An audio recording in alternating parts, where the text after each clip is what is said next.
ACQF Peer Learning webinar. We have representatives from many African countries as well as from some European countries as well. You are all most welcome. As always, we would like to remind to please use the translation interpretation.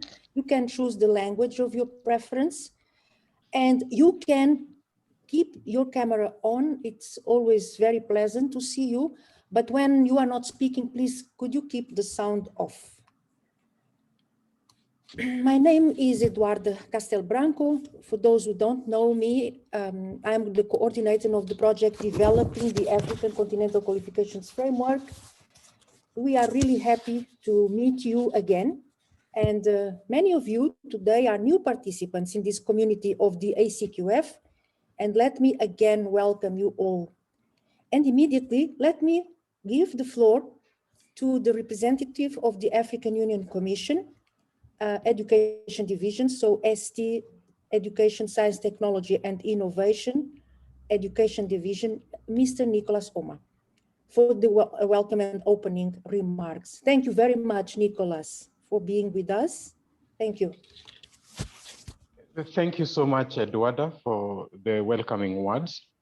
Distinguished experts, ladies and gentlemen, good morning, good afternoon, and good evening, depending on where you are. Bonjour. Comment ça va? Yeah, on a commencé. Thank you, Prof. It is indeed an honor and a great pleasure to, on behalf of the African Union. Il y a un problème de son lundi. Sorry, is there a problem? They will.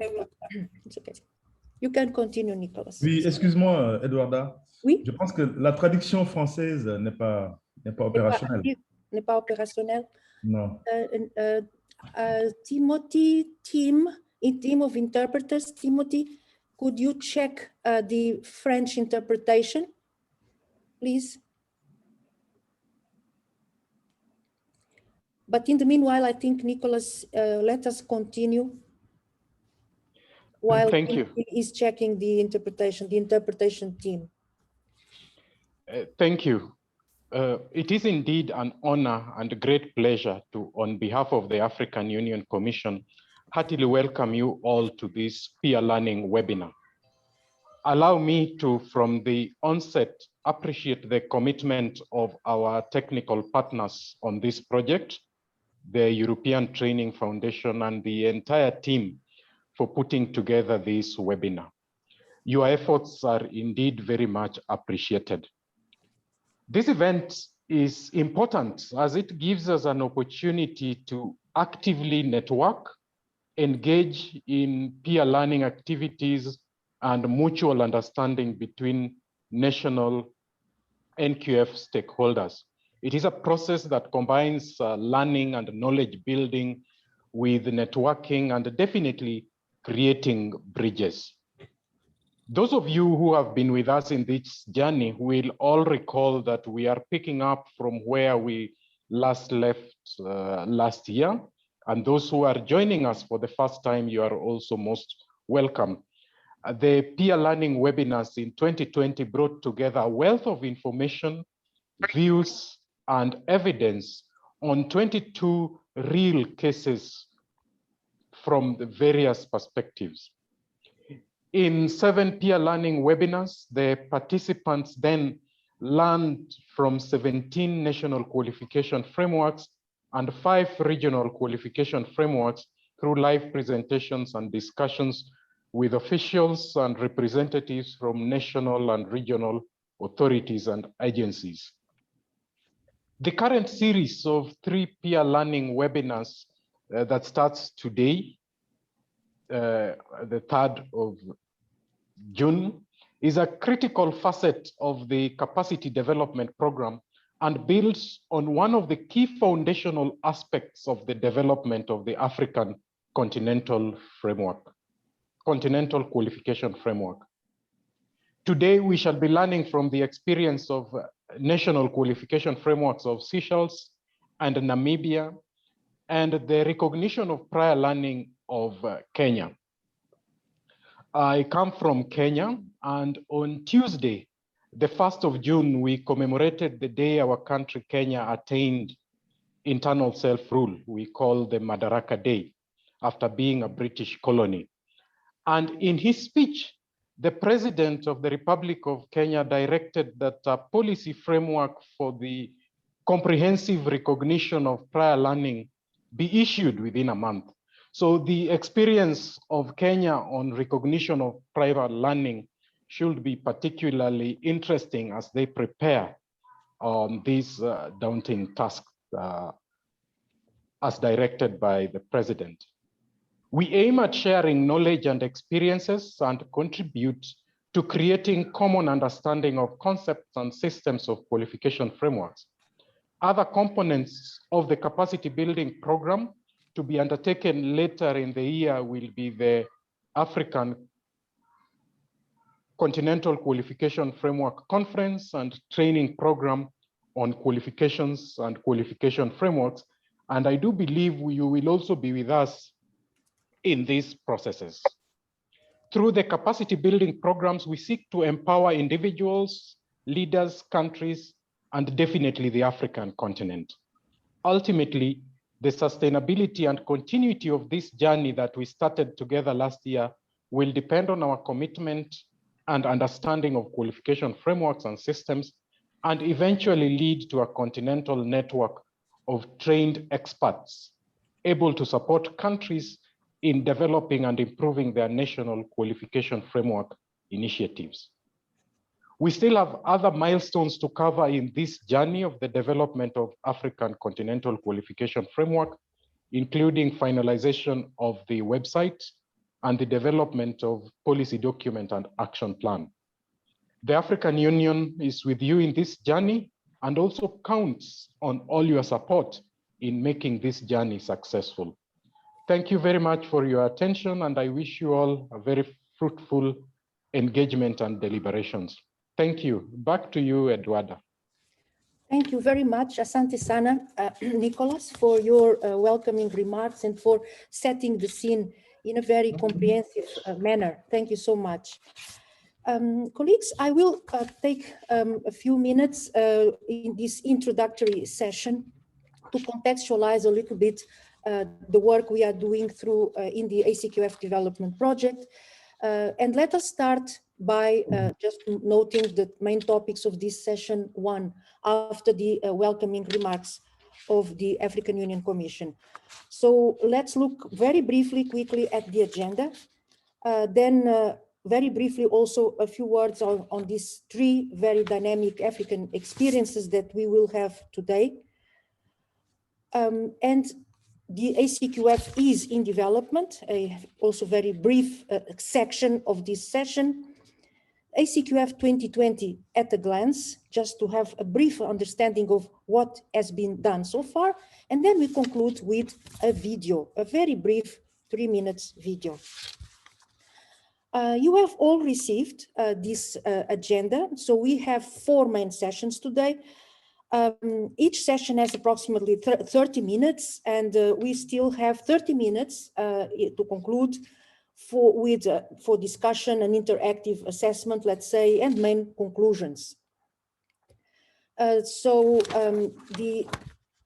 Today we have these 3 very, very interesting experiences. They are all different, but one maybe common point is the fact that for example, Seychelles and Namibia are NQFs with a very long-standing experience. So they have a lot to share with us, not only on what has been done, the achievements, the challenges, and also some perspectives going forward. And as Nicholas already introduced and described very well, and of course, elevated immediately the level of expectation, we will have also Kenya, Dr. Juma Mukwana, sharing with us these very recent developments related with the system of recognition of prior learning. On this map, we wanted just to show those countries that have already been involved in the peer learning webinars of last year. So the first series of 7 webinars, 12 African countries. And we already added here in green the 2 countries new to this peer learning source of knowledge.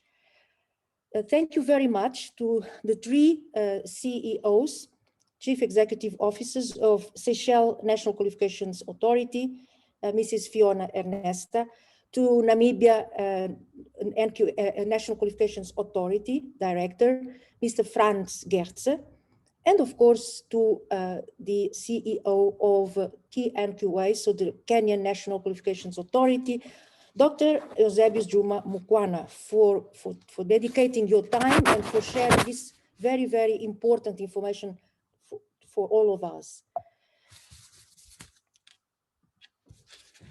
I said that I would take a few minutes of your time to contextualize and to tell you a little bit more about what the ACQF development project is doing. So the ACQF is in development. On this map, we wanted, of course, to show, first of all, how the ACQF looks in terms of the global map. It will be, in fact, the continental qualifications framework interacting with national and also with regional qualifications frameworks. And because of the sheer size of the continent and the large number of countries, it will certainly be the biggest of all regional qualifications frameworks. Enablers and opportunities of the African Continental Qualifications Framework relate, first of all, with, of course, the demographic dividend of the continent, as well as projected advances in human development, but also, naturally, the very significant flagship policies and strategies for continental integration, related notably, of course, with the African Union Agenda 2063. And we noted here some of these most important flagship initiatives, such as free trade, so the African Continental Free Trade Area, free movement of persons, the AU Free Movement Protocol, and also the Continental Education Strategy for Africa, CESA. CESA notably contains 2 strategic objectives that call for the establishment of national, regional, and the continental qualifications framework. There are also important strategies related, for example, with the green recovery, with digital transformation. The ACQF has to synergize and relate to all these strategies. And maybe what is most important is to note, and these are the results from the ACQF mapping study, to note the fact that there is a growing number of national qualifications frameworks at the stages of development and consultation, as well as advancing in implementation. Naturally, we never forget that the continent is facing important challenges, especially now in this period of the COVID-19 crisis. And the education crisis is one of the most pressing priorities for the continent. The vision of the African Continental Qualifications Framework going forward, as defined, as discussed since the beginning, the launch of this initiative, relates to the objectives that you can see, such as enhancing comparability, quality, transparency of qualifications from all subsectors and levels of education and training, supporting people's lifelong learning outcomes, and second, facilitation of recognition of diplomas and certificates, mobility of learners and workers, a very important objective for an integrated Africa. Work in complementarity with and in cooperation with national and regional qualifications frameworks, supporting the creation of a common African education space, and promoting cooperation and alignment between qualifications frameworks, national, regional, in Africa and worldwide.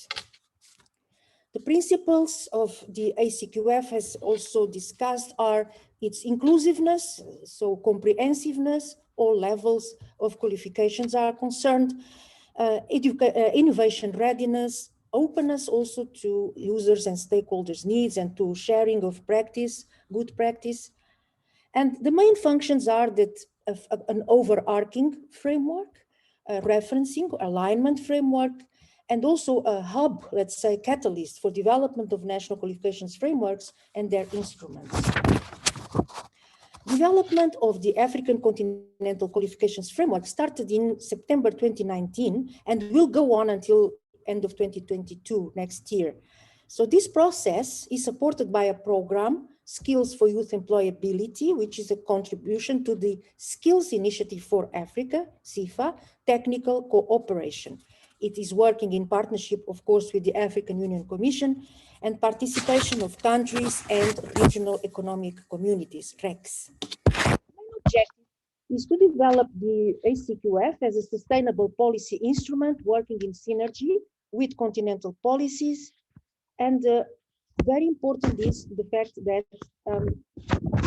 the project is also working towards the ACQF policy and technical document with an action plan. The process is holistic and participative. Very briefly, just also to give you an impression of the work being done currently, so in 2021-2022.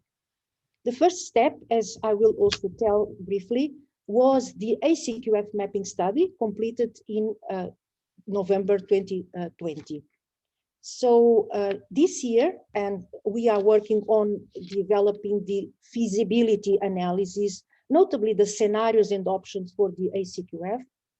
Then we are moving towards already the first steps of discussing the ACQF policy and technical document with an action plan. And actually, these steps are always discussed and in consultation with the ACQF advisory group. Let me also note the importance of the ACQF capacity development program and networking, as Nicolas also underscored, and this is what we call the output tree. There are important technical foundations that are also being drafted, prepared by the project, notably ACQF guidelines, a website, and other analyses, which I will mention immediately after. So the ACQF Capacity Development Program 2021 will be based on a combination of different learning modalities, a combination naturally to meet different needs. So we will have 5 peer learning webinars. We will have also training offshore workshops on and offline, a conference, work with countries upon demand, a new learning platform, and also work with education institutions, trying to find ways to disseminate wider all the knowledge that is being created by the project, notably the ACQF guidelines and the training modules. This is a very brief view of the journey of the ACQF peer learning webinars in 2021. So what we have planned are 5 webinars until 28th of October. This is the first one of this new series. So one important thing we want to do this year is to better combine the forces of national qualifications frameworks, quality assurance agencies and knowledge related with quality assurance of qualifications, and also recognition. So these 3 most important elements that together facilitate effectively recognition and mobility. And this is why this is reflected then on the choices of the agendas of each webinar. So on 30th of June, effectively, we will have then very interesting sharing of the experiences on quality assurance, notably CAMES and the ANAQ-SUP, which is the Quality Assurance Agency for Higher Education of Senegal, and CAMES, as you know, is the Conseil Africain pour l'Enseignement Supérieur. Then we will also have an interesting presentation on early childhood education and development, because this is, of course, a foundation of the entire lifelong learning and education of any citizen. On the 22nd of July, we will have an interesting also agenda with a discussion on the intersection between national qualifications frameworks and technical vocational education and training TVET reforms, as well as registers of qualifications and recognition of qualifications. These 3 webinars, you find them already in the agenda that you have received. Then we move on to September and October, and we will have then in September very interesting also agenda, notably on learning outcomes and level descriptors. Plus then to conclude this session, NQF in the context of national qualifications system, so a more systemic view, plus also then the presentation of the findings of the school curriculum survey. We will tell about it very soon. And also a conversation about synergies between ACQF and the African Continental Free Trade Area. We said earlier that the work is holistic, and we try to do it notably by using a consistent set of themes, topics. So these 11 topics that you see on the screen have been defined in the initial conceptual and planning documents of the project, and they have been then used, for example, throughout the ACQF mapping study. And as you can see, we started with these topics are the conceptual policy and legal base, governance, vision, scope and structure of the national qualifications framework, quality assurance, learning outcomes, the credit systems, alignment and referencing, searchable databases, registers of qualifications, the issue of costs and financing, dissemination, communication to end users, always very important and not always taken, let's say, seriously enough. And then also, of course, the role of national qualifications frameworks in reforms or in supporting change. And these same topics have been translated into the 10 ACQF guidelines and training modules that are going to be developed now from June and July 2021. And these are the important technical foundations that we hope will provide, let's say, sustainability also to the implementation of the future ACQF. So these guidelines are learning outcomes, level descriptors, and so on, as you can see. And to finalize a guideline, again, taking the the national qualifications frameworks in their context systemic view. These guidelines naturally will be adjusted and always referred to the ACQF. They will be also supported by training modules. So in the end, we expect to have a very substantial knowledge base created by the project. Allow me also very briefly to mention a new study that has been launched. On 4th of May was the official launch, the School Curriculum Survey.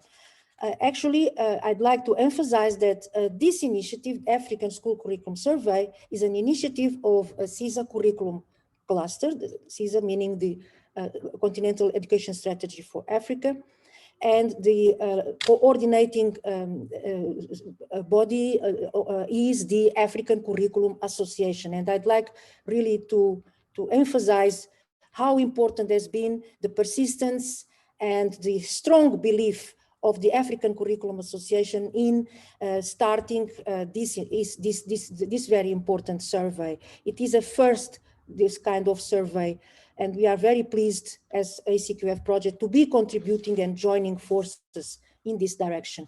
The objectives are to take stock and to analyze the state of play and developments of school curricula across the continent, and to identify different curriculum policies and practices, compare their application, trends, similarities, and obviously also to search, to identify and understand the intersections of curricula with national qualifications frameworks, descriptors, and principles.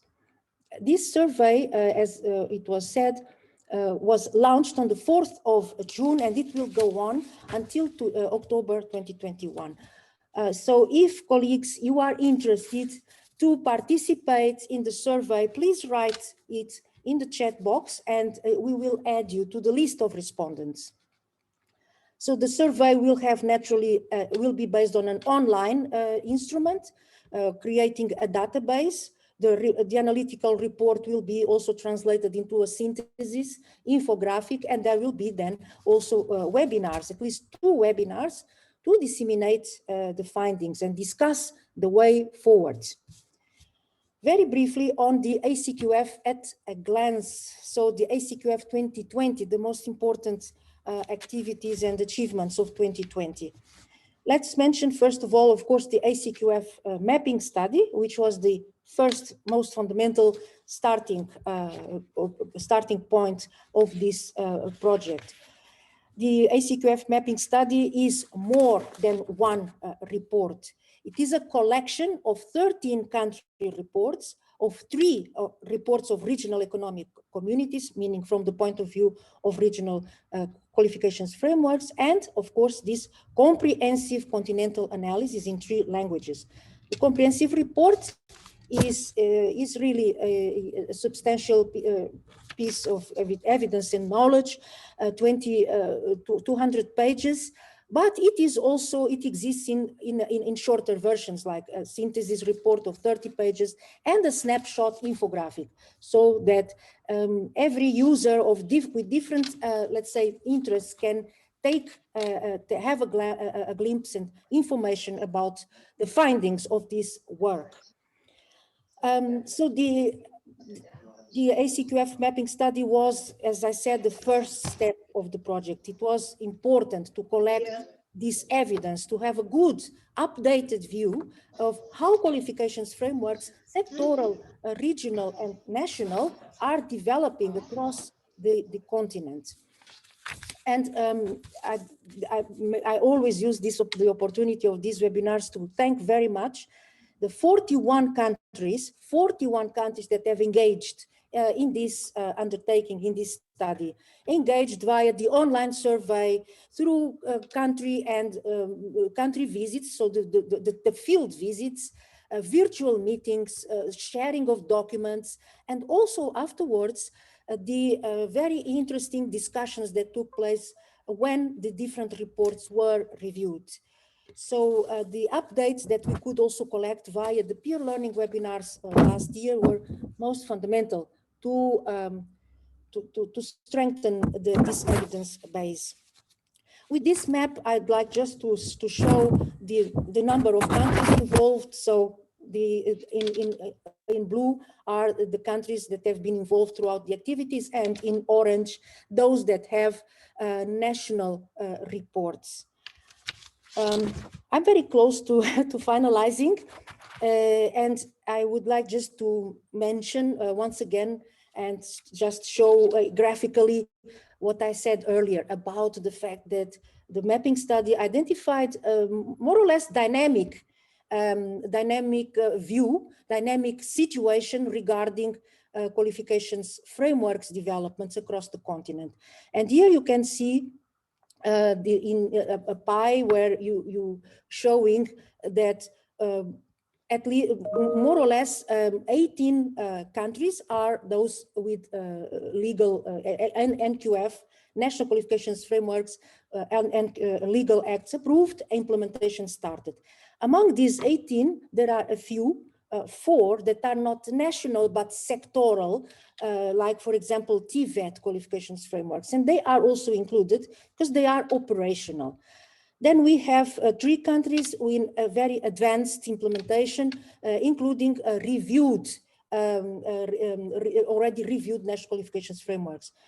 From the other side, and this is also, I would say, a very promising picture, not only those that are already in implementation, but those that are in early thinking and those that are in development and consultation. These are all examples that show that there is a dynamism that needs to be supported further on by the African Continental Qualifications Framework.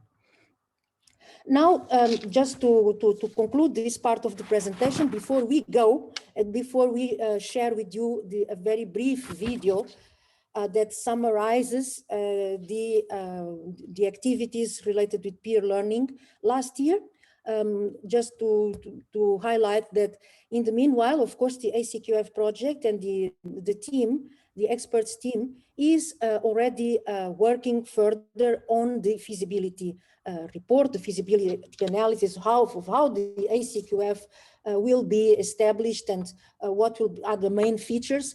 And the initial step is exactly imagining the scenarios for the ACQF. And with this picture, concluding this presentation, we just point to these 3 scenarios as defined so far. This information, this scenarios paper has already been shared with the ACQF advisory group at the 2nd meeting that took place on 8th of April, shared naturally by the African Union Commission. So the first scenario, let's say low-hanging fruit, is ACQF Connects. The purpose is focusing on peer sharing, capacity development, benchmarking, common tools, such as common tools related with comparison of qualifications, for example, and naturally the website. This is a scenario that is very feasible, easily feasible, but we have also proposed another a little bit stronger, let's say, more coherent and more solid scenario towards the important objectives related with recognition, mobility of the ACQF. And this is the scenario 2, ACQF creates mutual trust. The focus is here more ambitious than on referencing or alignment of qualifications frameworks, national, regional, to the ACQF, supporting recognition of qualifications, recognition of prior learning, qualifications databases. So this is a more challenging and ambitious scenario. And the third scenario, ACQF opens new horizons, more ambitious, where the ACQF appears already with continental qualifications profiles that are, let's say, can be common or recommended across the continent, particularly profiles that are important for the priority sectors of the African Continental Free Trade Area, or for new skills, emerging job occupations. Looking also forward towards automatic mutual recognition of qualifications, digital credentials, contributing as a whole to global transparency and internationalization of African qualifications. And now, colleagues, we would like to show a brief video. I stopped sharing, and my colleague will kindly share the video that summarizes the journey of the peer learning activities in 2020. Please, Sylvia, you can share. This video is just 3 minutes. Thank you. You can increase. Yeah, thank you so much.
Thank you very much, Sylvia.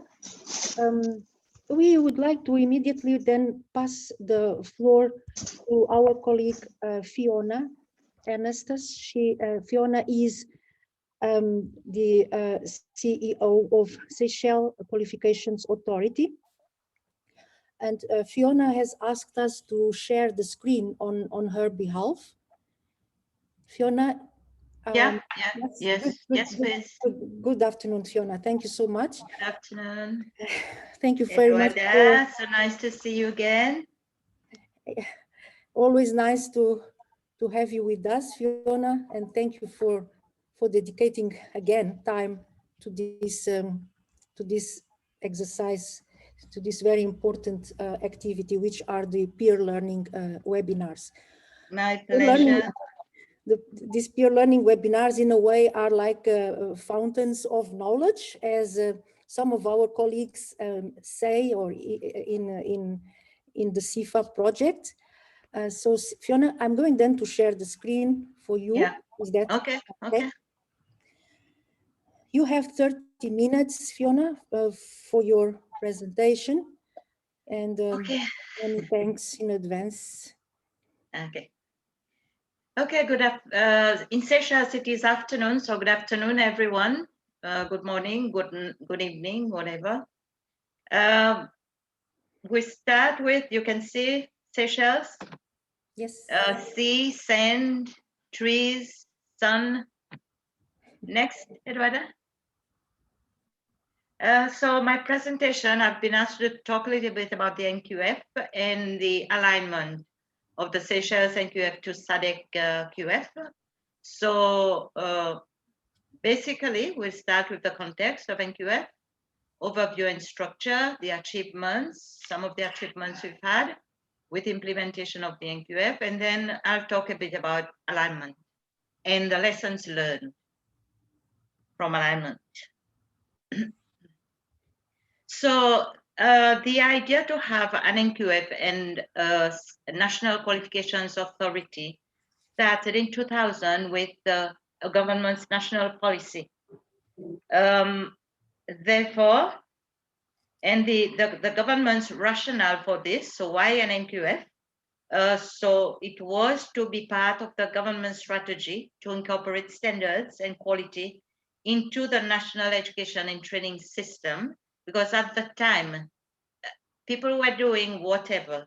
And this rationalization was also it to be in terms of qualifications. So if I quote my colleague from Mauritius, we had a jungle of qualifications at the time. So we needed to establish some sense of order and direction. And the president of Seychelles at the time, in his budget address in 2004, reiterated the government's commitment for a national qualifications authority. Therefore, in 2005 saw the enactment of the Seychelles Qualifications Authority Act. This was followed by the establishment of the Seychelles Qualifications Authority, SQA, at the start of 2006. And SQA is a public body. It has regulatory powers, and it operates at arm's length from the Ministry of Education. Of course, its act dictates that it has a board, a governing board, and then that it is managed by a CEO. Next. Next, Sarah. So the object of the SQA, its mandate, is basically SQA is responsible for the NQF, its development, implementation, and its maintenance. And then it is also responsible for quality assurance, which springs directly from the government's pronouncement, the president's pronouncement.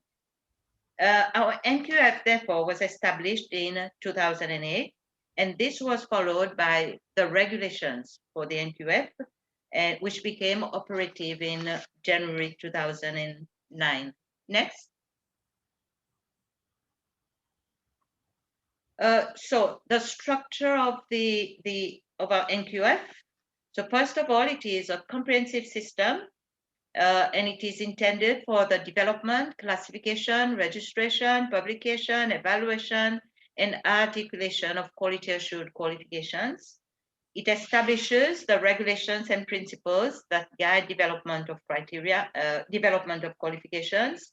It also dictates the criteria to be met for qualifications to be recognized nationally and the conditions for learners to be certified. NQF also includes policies and regulations which guides all providers of education and training about the conditions necessary for them to operate. Next. So you can see the objectives of the NQF. So it's to provide for quality assured standards and qualifications. And then there is the recognition, of course, and credit for knowledge and skills acquired. It aims to ensure comprehensiveness in the recognition of learning and qualifications. It promotes an integrated approach to education and training, and it increases articulation of qualifications and mobility of learners within a coherent learning system. Next. So the NQF has, our NQF has 10 levels. The Seychelles NQF, not our Seychelles NQF has 10 levels. It is a 10-level framework with qualification types.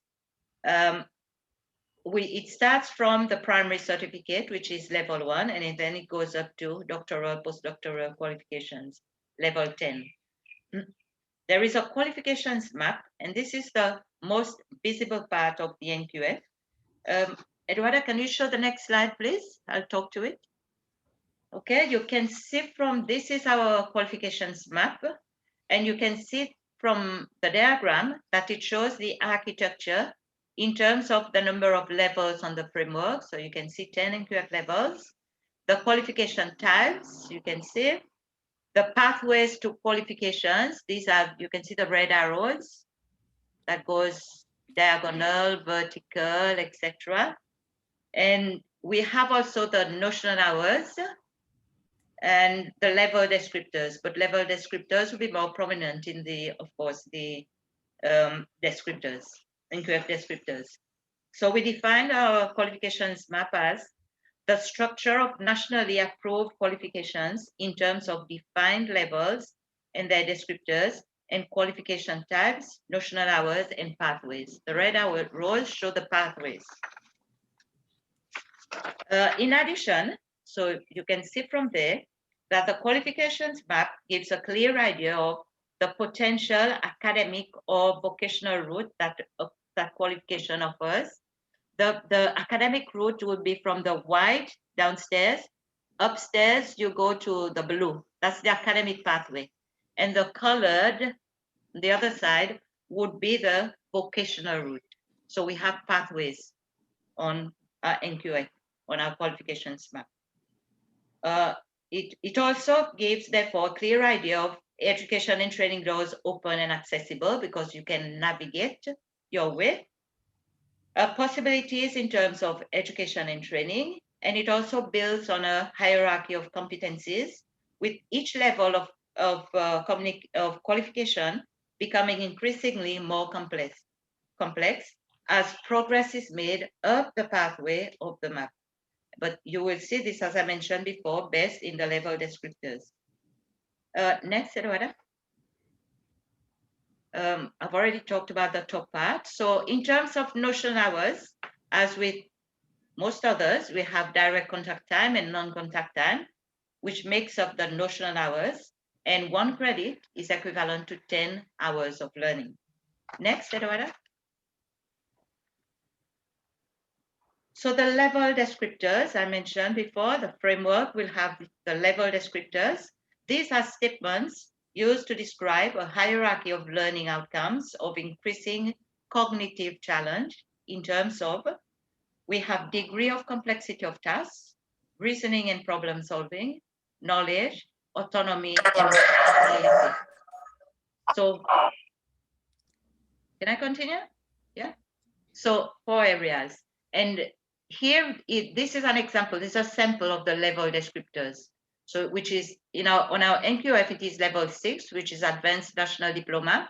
And you can see the 4 areas, degree of complexity of tasks, reasoning and problem solving, knowledge, autonomy, and responsibility. Next, Eduarda.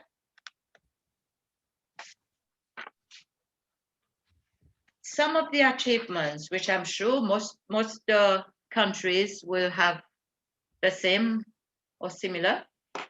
We have made headway with standard setting. So we developed the standards for qualifications, registration of national qualifications in our NQF.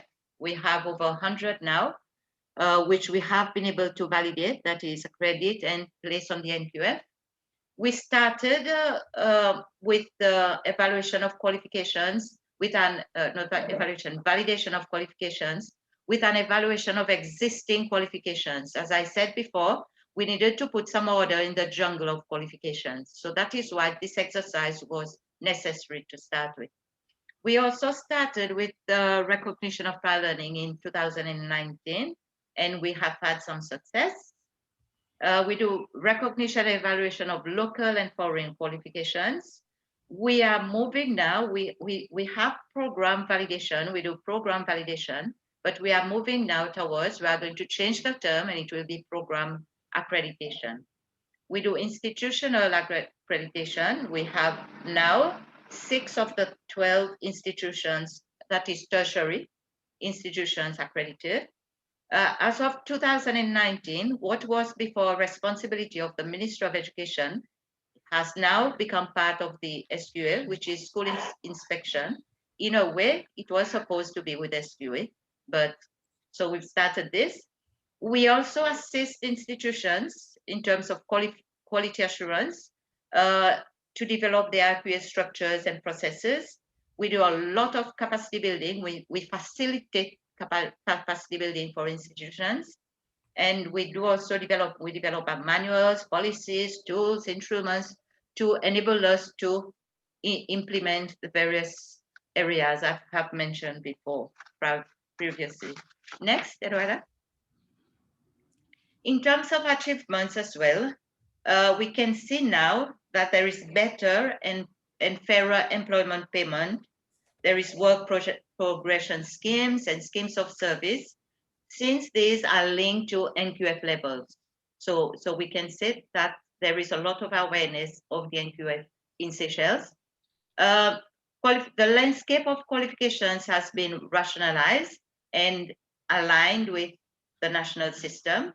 And also there is value to each qualification, because these are clear. We have the NQF, we have the qualifications map, we have the level descriptors. So employers are aware what their employees need to attain or to arrive at a certain levels of education and training. And also, as we always mention, facilitation of lifelong learning. Now, when it comes to new development, there are 2 major events that have affected the developments intended by SQA since 2019, I can say.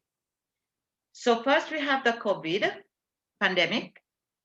Last year, we were allocated funding to review our NQF, but then COVID came. So this fund was taken from us. We gave it back to the government so that we could meet expenses of the country. This year, we still did not get the funding. So our NQF review is on hold for the time being. The second major event is the elections in October 2020. We had both the parliamentary and the presidential elections at the same time. And this delayed work with the review of the SQA Act, which is now going to be repealed. So the current act is now going to be repealed, and there will be a new act, a new SQA Act. But when October came last year, we had already finalized everything to do with the act, and it was ready to go to Parliament for, we call it enactment or whatever it's called. But with the new government, and there are changes. So for instance, there are agencies that have merged together, and this makes it, and yesterday at Cabinet, it was announced that the Tertiary Education Commission will be, so the dissolution of the Tertiary Education Commission was announced in Parliament, so no Parliament, Cabinet approved for this. And it was said as well that the responsibilities of the Tertiary Education Commission will go partly to SQA, what is to do with quality assurance, and then partly to the Ministry of Education. So, which means now that we are working, we're back working on the act before we take it to Cabinet. So there will be delays. In addition, we've had two important projects. We've had the review of ACQF manual, which incorporates program and institutional accreditation. I mentioned before, we are going to use the term program accreditation, and it is there, it is in this review. Next. I'm trying to rush now. We come to the alignment of Seychelles NQF to SADCQF. So first, we need to realize that alignment contains a number of targeted actions that member states need to undertake or to address. And these actions address each of the established alignment criteria. So alignment is, as you know, is based on evidence, and it has to be presented in a structured and logical format. The SADC-TCCA, to assist member countries, developed an alignment plan and roadmap and alignment timelines. We started off with a self-evaluation exercise that culminated into what we call a self-evaluation report. This consists of 10 criteria, each with their sub-criteria, and includes roadmap and action plan to achieve each criterion. So this assessment report was intended to establish readiness of countries to align to the SADCQF. Pilot countries were very important, very critical, and this is what helped us through. Were provided support through capacity building workshops. We had 2 workshops, one for the self-assessment report and one for the alignment itself. And the workshops were facilitated by SACQA. And at this point, I would like to thank SACQA so much on behalf of the pilot member states. This was in 2017 and 2018. Member country or pilot countries were supposed to appoint a national alignment committee. And in our case, the National Alignment Committee was appointed in January 2018 by the minister responsible for education. Next. This is just to show you the format of the report. This was given to pilot countries by SADC-TCCA. So we had to follow this format and thus fill in the information so that we could have this structured, logical format. Next. And this is our road to alignment. This will be common to all. We had this, so we had to insert our own information. When we had the workshop, the second workshop in April at the bottom, 2018, this is where we started drafting the alignment report. And the milestones you see here are the milestones for Seychelles. So we can see we submitted our first report in November 2018. And finally, this was approved in October 2019. So that was a very long journey. Next, Eduardo. So I come to alignment, the lessons. First of all, government support and national commitment is a must if we are to succeed with the alignment. The alignment is extremely time consuming and we must be super focused. When I say super focused, I mean dedicate blocks of time needed and stick to the action plan that you have for yourself, for your alignment committee as much as humanly possible. Otherwise, there is no way you are going to meet deadlines established. We learned that there is information, but information and documentation are scattered. So one strategy that we adopted was to have a mix of division of labor and then committee work together, division of labor.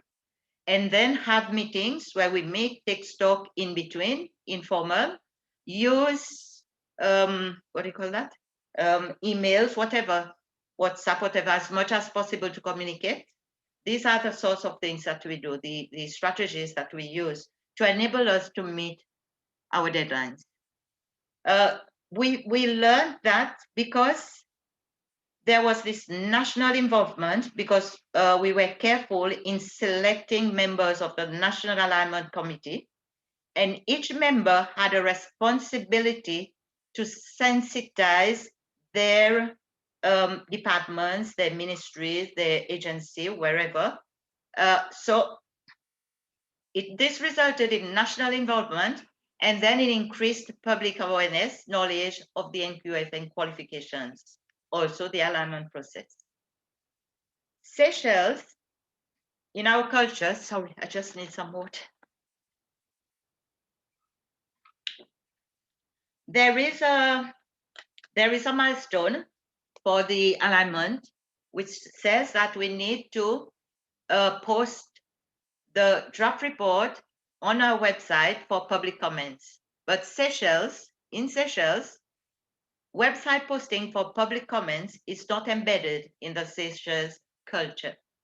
So we had to find other ways and means of supporting measures. We did post, but then we had to identify supporting measures so that we could draw attention to the report. So we use, for example, we sent mass mail to PSs so that they know that this is there. We had presentations, discussions with immediate stakeholders, and so on. We learned that to succeed with this alignment as well, to make the populace, so that the populace understands what it is all about, we needed to be innovative in ways and means to involve stakeholders, because alignment is the nature of alignment. It's technical. NQF is technical. QA is technical. Okay, so for instance, I had, I think, 1 or 2 television interviews, and I had to speak in Creole. So you can imagine the translation of the terms. And then we had several media activities as well. So we had to find ways to simplify what it is we were trying to do to ensure that the populace understands. Next. The alignment process, we had 10 alignment criteria and underlying sub-criteria. And I want to draw attention to 2 criteria in particular. Criterion 5, this was about the 16 common QA guidelines of the SADCQF, which I'm sure everybody knows about. We had to align or establish compatibility between our national QA framework and the QA guidelines of the SADCQF.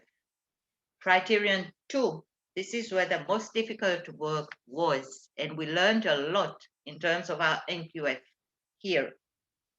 The criterion 2 says, ask that we show that there is a clear and demonstrable link between qualifications level in our NQF and level descriptors of the SADCQF. Okay, next. So essentially, this had to do with differences. We had the issues which brought about the lessons learned had to do with differences between frameworks under alignment. In this instance, the Seychelles NQF versus the SADCQF.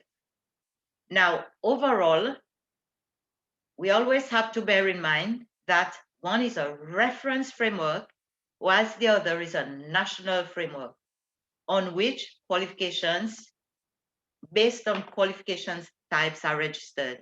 In a sense, it was a bit like comparing. We say we compare apples and oranges, but they both are fruits, so they have similar characteristics. So that was the main overall issue that we needed to bear in mind. Now, what did we learn? So one, from this first point, the two frameworks, we learned that the SADCQF, because the SADCQF does not have a qualifications map or ladder showing the usual architecture of NQFs, and this complicated matters. In fact, the SADCQF, as we know, has no qualifications at all. So comparison had to be made between level descriptor and level descriptor.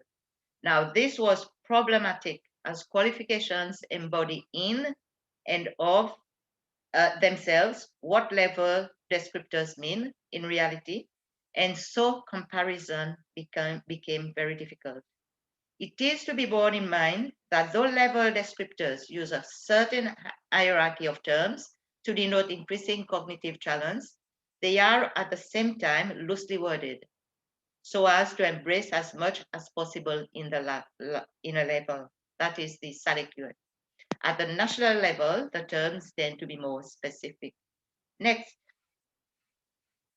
a second point arising from these two types of framework, we saw that on the surface, there is a difference in categorization of the level descriptors. The SADCQF has categories of autonomy. Remember, earlier I mentioned we have 3 categories. So the SADCQF has the categories of autonomy and responsibility, skills and knowledge. Similarly, our NQF has autonomy and responsibility and knowledge, but we also have reasoning and problem solving and degree of complexity of tasks, which are skills oriented. So this, again, complicated matters. So this made the task of getting equivalences between the levels of both very difficult. Now the Seychelles NQF, as you saw previously on the qualifications map, has a track system with three tracks consisting of general education track, vocational track and an academic and training track. There is no track on the SADCQF, since the aim is not to cater for a specific type of qualification or to hoist the level of one qualification type. The aim of the SADCQF is more generalized, which is simply to broadly compare and translate competency levels so as to enable qualifications to travel. This compounded the difficulty of comparison. While it is not always easy to decipher the increasing cognitive challenge of the SADCQF because of the looser language being used, one could state that it was present mostly from level to level. Eduarda, can you move to the next? Yes, I want to talk to this one. So when you look at this one, this is the diagram of our alignment. You can see the arrows, the red, do you see the red lines? On one side, the left, there is the SADCQF, and then the other side, the Seychelles NQF. Okay? Now, when we did, you can see the red arrows. We could see that the cognitive challenge increased only very slightly between level 1 and level 2 on the SADCQF. So that's to do with the level descriptors. And this made it equivalent to level 1 on the NQF. You can see that both levels 1 and 2 of SADCQF are equivalent to level 1 of the Seychelles NQF. You can see the red arrows. Now, when it comes to, and this is a peculiarity of the Seychelles National Qualifications Framework, the level of cognitive challenge increase on our NQF, the level of cognitive challenge increase on our NQF fell so that it caught up in a way with the SADCQF at level 3. You see that? So now, once we get to level 3, we are equivalent, sort of, we are aligned. When we go to level 4, there was a problem since the Seychelles NQF, the level descriptors of our NQF, there are 2 sets for level 4. One set for vocational and one for academic. What did we learn? So when comparison was made, we found that our NQF TVET descriptors, vocational descriptors, matched level 2 of the SADCQF, and the academic level descriptors matched level 4 of the SADCQF. That is why if you look at the 2 level 4, you will see that there are 2 arrows. One goes to level 2 and one goes to level 4. Otherwise,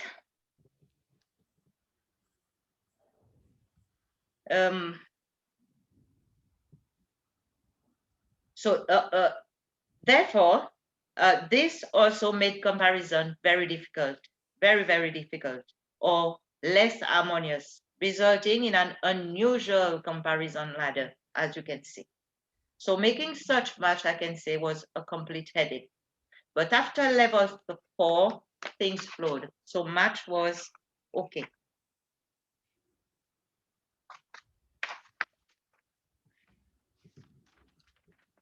Next. Okay, so if we conclude with this alignment, what did we learn from this overall learning?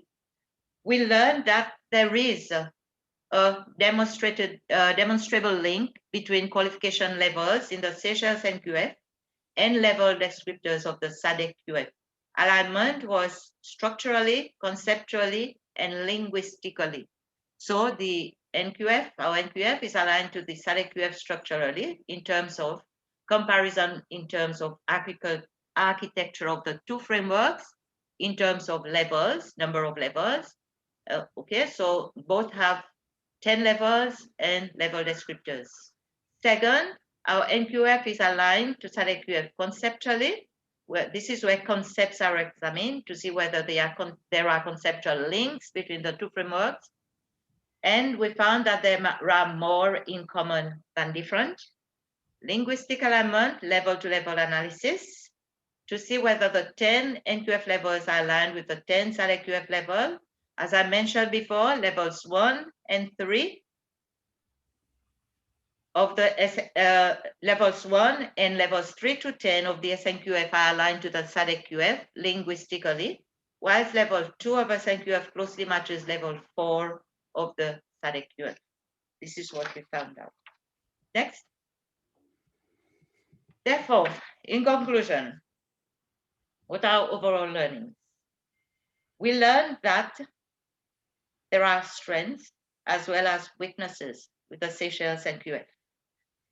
The exercise confirmed deficiencies that we knew existed, but also new deficiencies that we did not know existed with our NQF and our also QA system. The alignment also identified good practices, maybe that we were taking for granted with our national QA system. It identified the need to be able to do such an exercise. There is a clear need for easy access to information documentation. So here comes the importance of centralizing information and documentation. Who appoints the NAC? This is NAC, the National Alignment Committee, sorry. This is critically important because in our case, the decision to have the Minister of Education appoint the National Alignment Committee, because it is national, was to get government commitment. We could not have SQA or the SQA board appoint the National Alignment Commitment. When we did this, so the minister took the idea, the concept to cabinet and so on. So we had the support of government. Alignment, the exercise that we've done has made us realize that we can use, and we will use, the alignment as a basis for review of NQF and for strengthening our national QA system. Now, on this note, I would like to thank SACQA, in addition to, of course, SADC TCCA, SACQA, the ex-CEO, for facilitating the workshops, the training, but also for the support. In particular, I want to make a special mention to Pauline Jacta at SACQA. I understand she's no longer there, but she has been the wind beneath our wings that has taken us forward to enable us to complete this exercise successfully. So thank you. Thank you all. Thank you. Thank you very much. Thank you very much,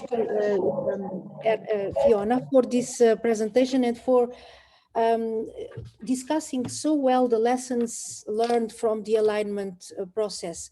This is a very important information exactly in the framework of ACQF, which is also an overarching framework is going to be.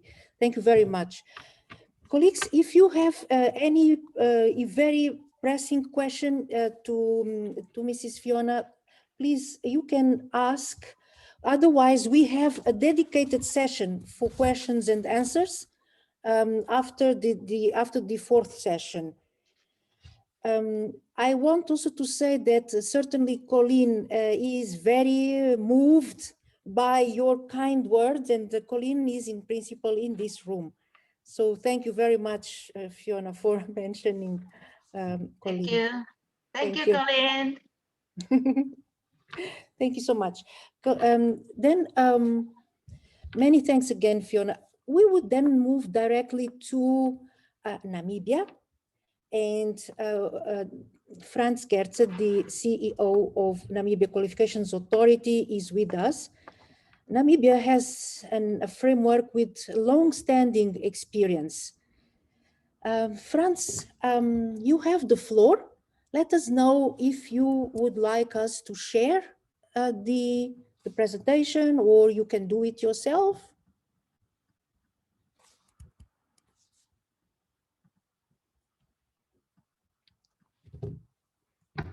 Good afternoon from this end as per the time. Eduardo, you can share the screen if you wish, or I can equally share. There is no challenge with that. I think it's better if you do, then you have full control on the dynamics without next, etc. Thank you so much, Frans. Okay.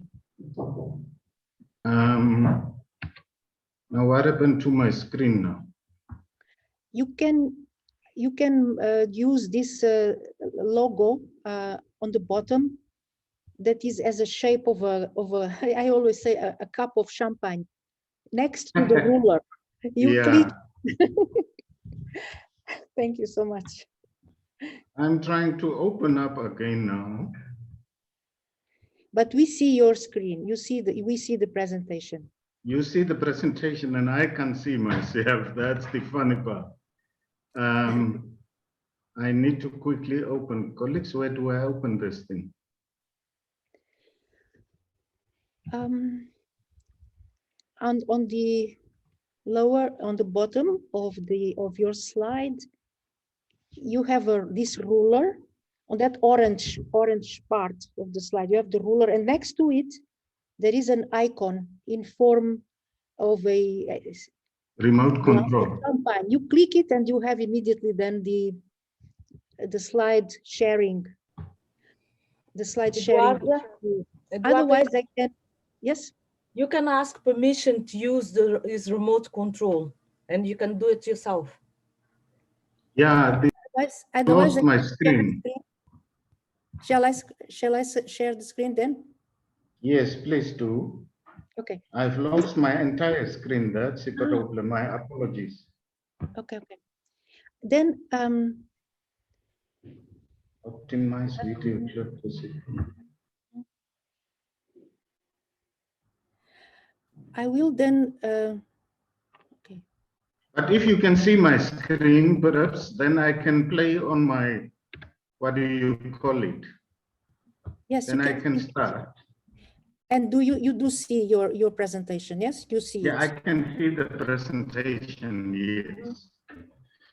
Good afternoon, colleagues. Once again, I'm Frans Gertze, the CEO of the Namibia Qualifications Authority. Africans who are set to make a difference in the qualifications landscape for our beloved continent. Now, before we go on and talk about what qualifications frameworks, how they look like, what the architecture is, the levels, descriptors, and all these type of things, I think there is a cardinally important point, and that is for us all to agree on what is the purpose of education. Why are we involved in education and training? And if we all agree or have some consensus, then we can say, based on that fundamentals, we can move forward and develop design tools such as the qualifications frameworks. Now, I'm showing you an image here. The whole purpose of education is to turn mirrors into windows. It, Chris, or Sydney Harris in this instance meant, we must look beyond ourselves. We must look beyond ourselves as individuals, as nationals, through to becoming continental players and inhabitants of our beloved planet. So that's the purpose of education. Education and training is about people, planet, and prosperity. We'll also read that purpose of education is to prepare the individual's mind and the national, who is the citizen. So if we agree on this in theory with these definitions of what the purpose of education is to be, then we can go on and talk about the qualifications frameworks. Next slide, please. Right, now if we talk about people, planet, and prosperity, and we look at the World Gapminder for this one, unfortunately for 2025, and we talk about the national, continental framework, a framework which must enhance prosperity, which must make for better living conditions of people through quality education and training. We all try to be having a healthy nation with a higher level of income, continuously improving. And you would see all the countries in the right top corner, like Qatar, Singapore, Luxembourg, Kuwait, Norway, Switzerland. Those are the countries with high levels of life expectancies and higher levels of income. Where is Africa? Next slide. No, that slide is not there. Okay, but can we go back, please? If you look at all the blue dots there in your left-hand corner, that's where Africa is. And we want to move away from that corner as Africans into the top right corner. And unfortunately, it places an onerous assignment on our shoulders. I'm putting this up front because if we have a qualifications framework which doesn't help us to move forward, to move the citizenry forward, we still would sit with the same challenges, although we might have tools to help us in this regard. Next slide, please. This gentleman from the World Bank, we can proceed, said a competitive society is one which achieves an equilibrium between the wealth creation and social cohesion. Now, these are parts of the principles of our qualifications framework. I'm building the case. Next slide, please. Now, the world is changing as much as we want to change. We want to have a qualifications framework, not because all other continents and countries have got continental regional qualifications frameworks. No, it's not the point. I'm fortunate that I'm the chairperson of the transnational qualifications framework of the Commonwealth of Nations. We have learned a great deal, and we all set out to achieve something better. It's through portability of qualifications, remittances that return to your country, people moving from country to country in order to be able to study or even to go and work. That's to do with economics. Now, within all these, we also find changes taking place, changes that affect education and training, changes that affect qualifications. The first change is technological in nature. We all talk about the disruption by the fourth industrial revolution and how it has changed the way we do things. Technology has changed.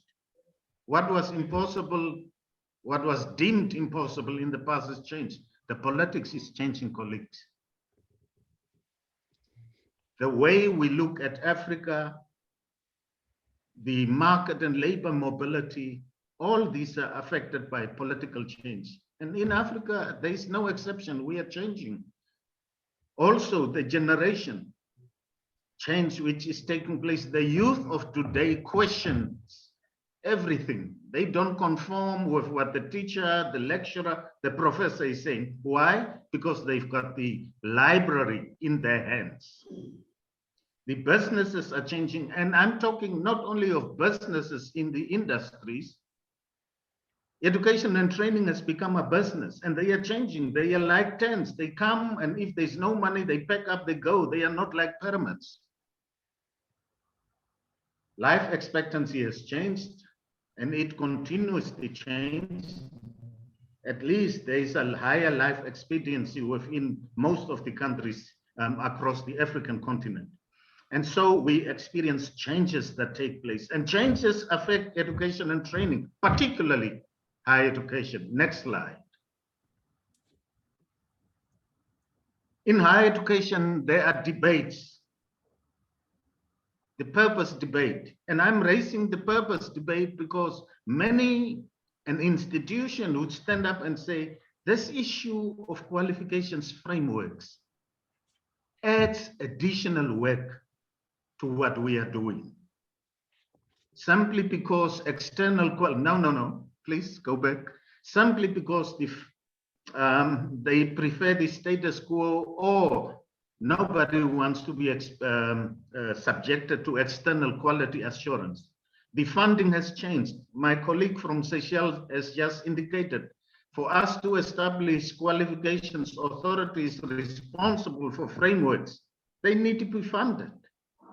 The funding models for higher education or school education, for us responsible for across the board, these are changing. The autonomy of institutions is changing. The control is changing. These are trends, not across only in Africa, but globally. People are now looking at learning outcomes. And learning outcomes are the fundamental building blocks of a qualifications framework. The economic dictates what we should do in our classes. Unfortunately, we need to strike a balance. The whole issue of employability post-attainment of qualifications remains a challenge, because we sit with unemployed graduates, many people with degrees ending up driving taxis or working in restaurants. Not that I'm thinking driving a taxi is not an honorable thing, but that's not what the person has set out to achieve when enrolling for studies. And so we can go on. The demand and supply equation remains a challenge, colleagues. Next slide. And look at this baby. The baby is campaigning for higher education for all. But with globalization, people have started moving, services have started moving, products have started moving.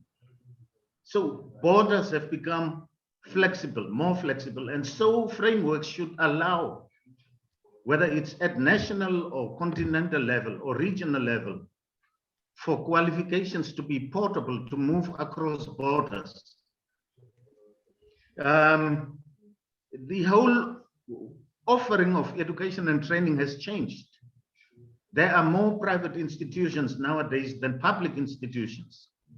If consumerism means if you have students who don't make it, that the bottom line, the profit margins are not good enough, you close the institution. Internationalization, many institutions work through joint ventures, they operate through cooperation, joint awards, etc. And so it goes on. Quality assurance has become the language in higher education in the last 2 decades. Qualifications frameworks, a decade ago, there were about 20 at most. Now we find about, at all levels, 170 qualifications frameworks. So there are changes taking place, and Africa cannot sit back and wait and see what the world is doing. No, we must somehow also become players of the game. And that is the basis I'm building on why we have in Namibia established a qualifications framework, and why we are keen to be associated with region. Right, now I have made my case. We can go on and talk about the framework itself. Next slide, please. Yeah, there is a, go on, next slide. There is a gap between what the market demands and what the supply is, and we need to be mindful of that gap. And that's what qualifications try to achieve. Next slide. Higher education offerings, basic education offerings, further education offerings are packed on levels, per field, the content, their standards. That's the supply end of the equation. Now, do we supply them labor market with what they require with to their specifications and standards? Huge debate around it. Next slide. The purpose of our national qualifications framework and frameworks generally is to reform education systems. It communicates about the substance of education systems. It talks to articulation, referencing, and above all for me, about quality assurance. Next slide, please.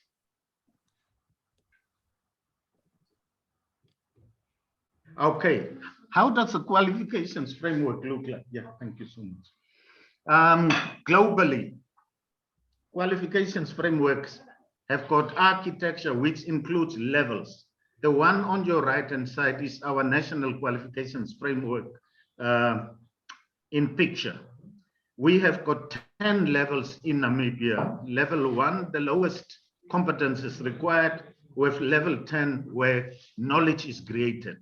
So each level grows with quantum of learning, with complexity of learning. And each level has got a level descriptor, which enables us to understand what a person with a qualification at level 1 can do, how level 1 differs from level 2, etc. And then each qualifications framework talks about assessment methods. It is based on credit systems. In our case, we talk about one learning national, one credit is 10 national hours of learning. And that is what Southern Africa does. And that is, except for Europe, where it, my apologies, where it's slightly different. And then we've got quality assurance systems, which I will talk about. Clearly, you can see from here, level 7, bachelor's degree. Level 8, bachelor honors or professional degrees. And I will explain now how the credits are calculated for a master's, doctoral degree, etc. Next slide, please, Eduardo. Now, if we develop qualifications frameworks, we should agree on principles. I've spoken about competence. Qualifications nowadays are linked to competence.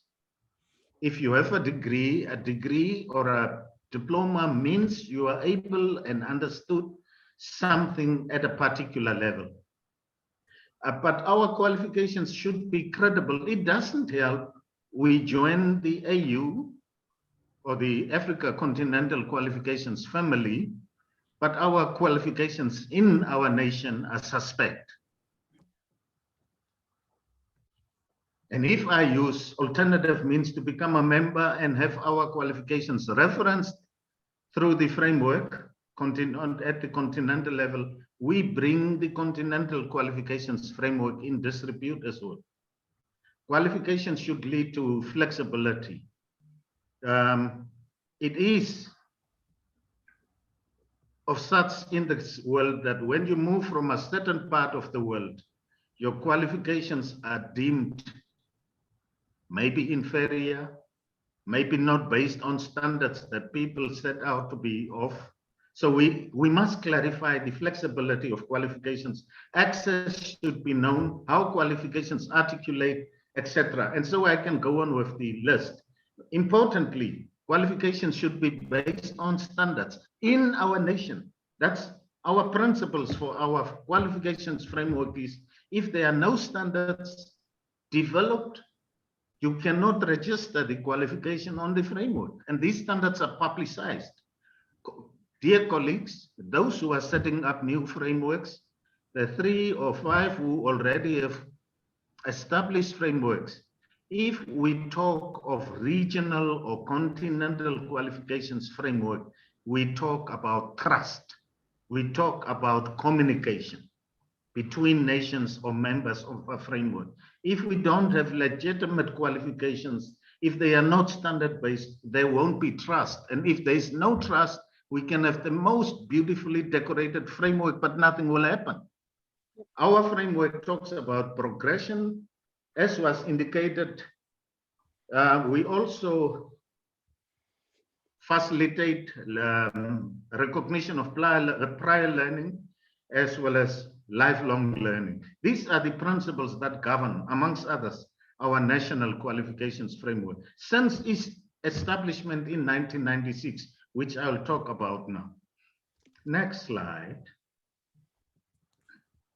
This is just how our framework looks like. Now you'd see on your extreme right, we also have unit standards. Our framework, as I've said, is flexible. That's a principle of the framework. If it is not flexible, if it doesn't make for lifelong learning, then qualifications cannot be registered. Then we have failed in attaining or achieving our mission. Unit standards, some qualifications are based on unit standards. Others make provision for micro awards. So our framework is very flexible. As long as there are standards you can recognize, you can register any type of qualification, whether it's micro credentialing or full qualifications, as long as it is meeting the prescribed criteria and standards for the qualifications framework. This is the framework of the Namibia Qualifications Authority. Next slide, please. Yes, as I've said, our framework has 10 levels. It's a unifying mechanism. It expresses value of different qualifications on the same framework. It's a unified framework. We don't have a framework for schools, for vocational training or further training. We have one framework. The framework enhances acceptance and recognition of qualifications, both nationally and externally. The framework defines specific characteristics of qualification types and makes provision for articulation. It indicates the fields of study, creates a common currency which is understood by all institutions, all employers, all professional bodies, etc. And it facilitates determination of equivalences. If somebody comes with a qualification from Kenya, from South Africa, from Senegal, we should be able to translate that qualification on the framework.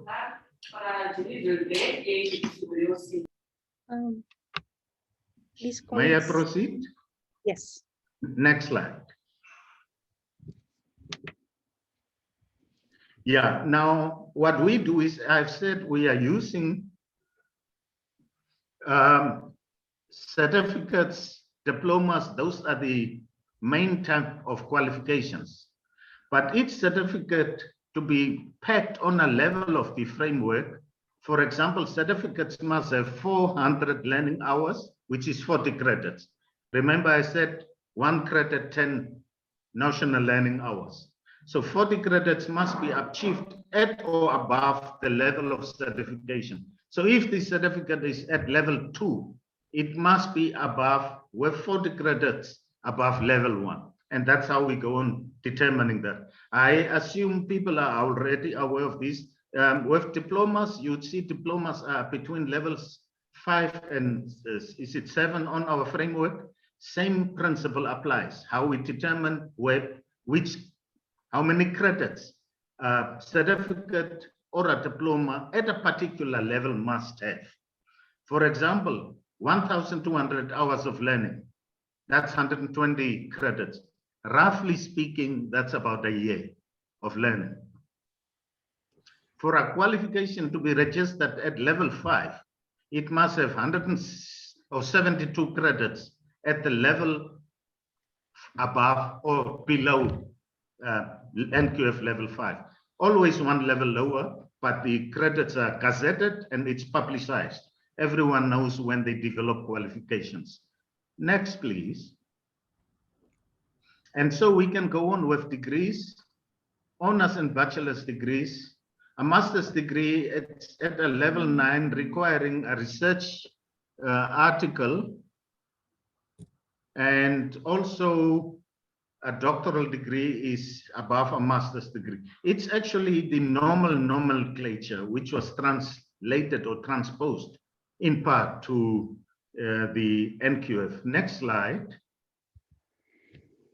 Now, this is what we do as the NQA in developing and maintaining the NQF. We set standards for all occupations, and that's as per the Act. The NQA and the NQF are established by an act of law. It's not a group of friends who came together and said, let's start this. It's governed by an act of law, and there is a body which I'll explain now. I at first started with the premise for the NQF, what we do for the NQF before I come to the structure. We set standards for any profession, any occupation, not the NQA. We work with all the experts in the field. Now, if we say for one person to be a specialist, medical specialist in a particular field, those competencies required for that profession are set in a standard format. And these standards are used to develop a qualification. I'm using a wrong example because specialists are higher up. Let's use a teacher. For you to be a qualified teacher, you need to have a number of skills, competences, attitude, etc., attributes. Now, these are written down in such format that they are used to develop the curriculum or the qualification per se. So we first set standards. The standards are used for developing the qualifications. Once the qualifications are developed and are registrable on the qualifications framework, then the institution that wants to offer the qualification should apply for accreditation to prove that they have the capacity to offer the qualification. And those are the first 3 things we do. The other things we do is the evaluation of qualifications. We don't do education and training. Evaluation and validation is when people are done, we get the data and then we maintain the database, both of local qualifications registered on the framework, qualifications that have been attained by Namibians so that we know how many Namibians have studied where in what field for national planning. But also, if somebody from Egypt wants to know, there is a person wanting to go and study at the University of Cairo, for example, or Egypt, they ask the NQA, do you know this person? Do you have this qualification? And we can verify that, either ourselves from our database, or we can talk to the institution. And that's what we do, amongst others. Next slide. Now, quality. That's the very main reason for qualifications frameworks nowadays. But quality has got many sides. many dimensions. It's customer driven. So the university or college or whatever institution cannot stand up and say, I want to offer ABC in Namibia. You must determine, you must do a feasibility study as an institution to determine whether there is a need for such a qualification. We of late have experienced an oversupply of lawyers, oversupply of even school teachers at particular levels and fields.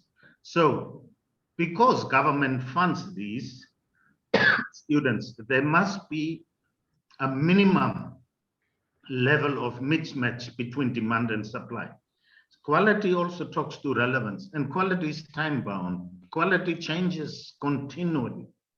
Quality is about cost, and so we can go on. Yeah, this is just an introduction to quality. Next slide.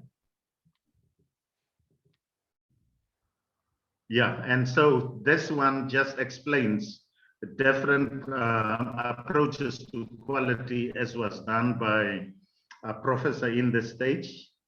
There is the transcendent approach that talks about education should transcend life. Education is not only about getting a qualification. Education is not just compartments. It must form languages. The manufacturing-based approach for education and training is the design, development of the assessment tools, design of the curriculum, design. It's got to do with the design.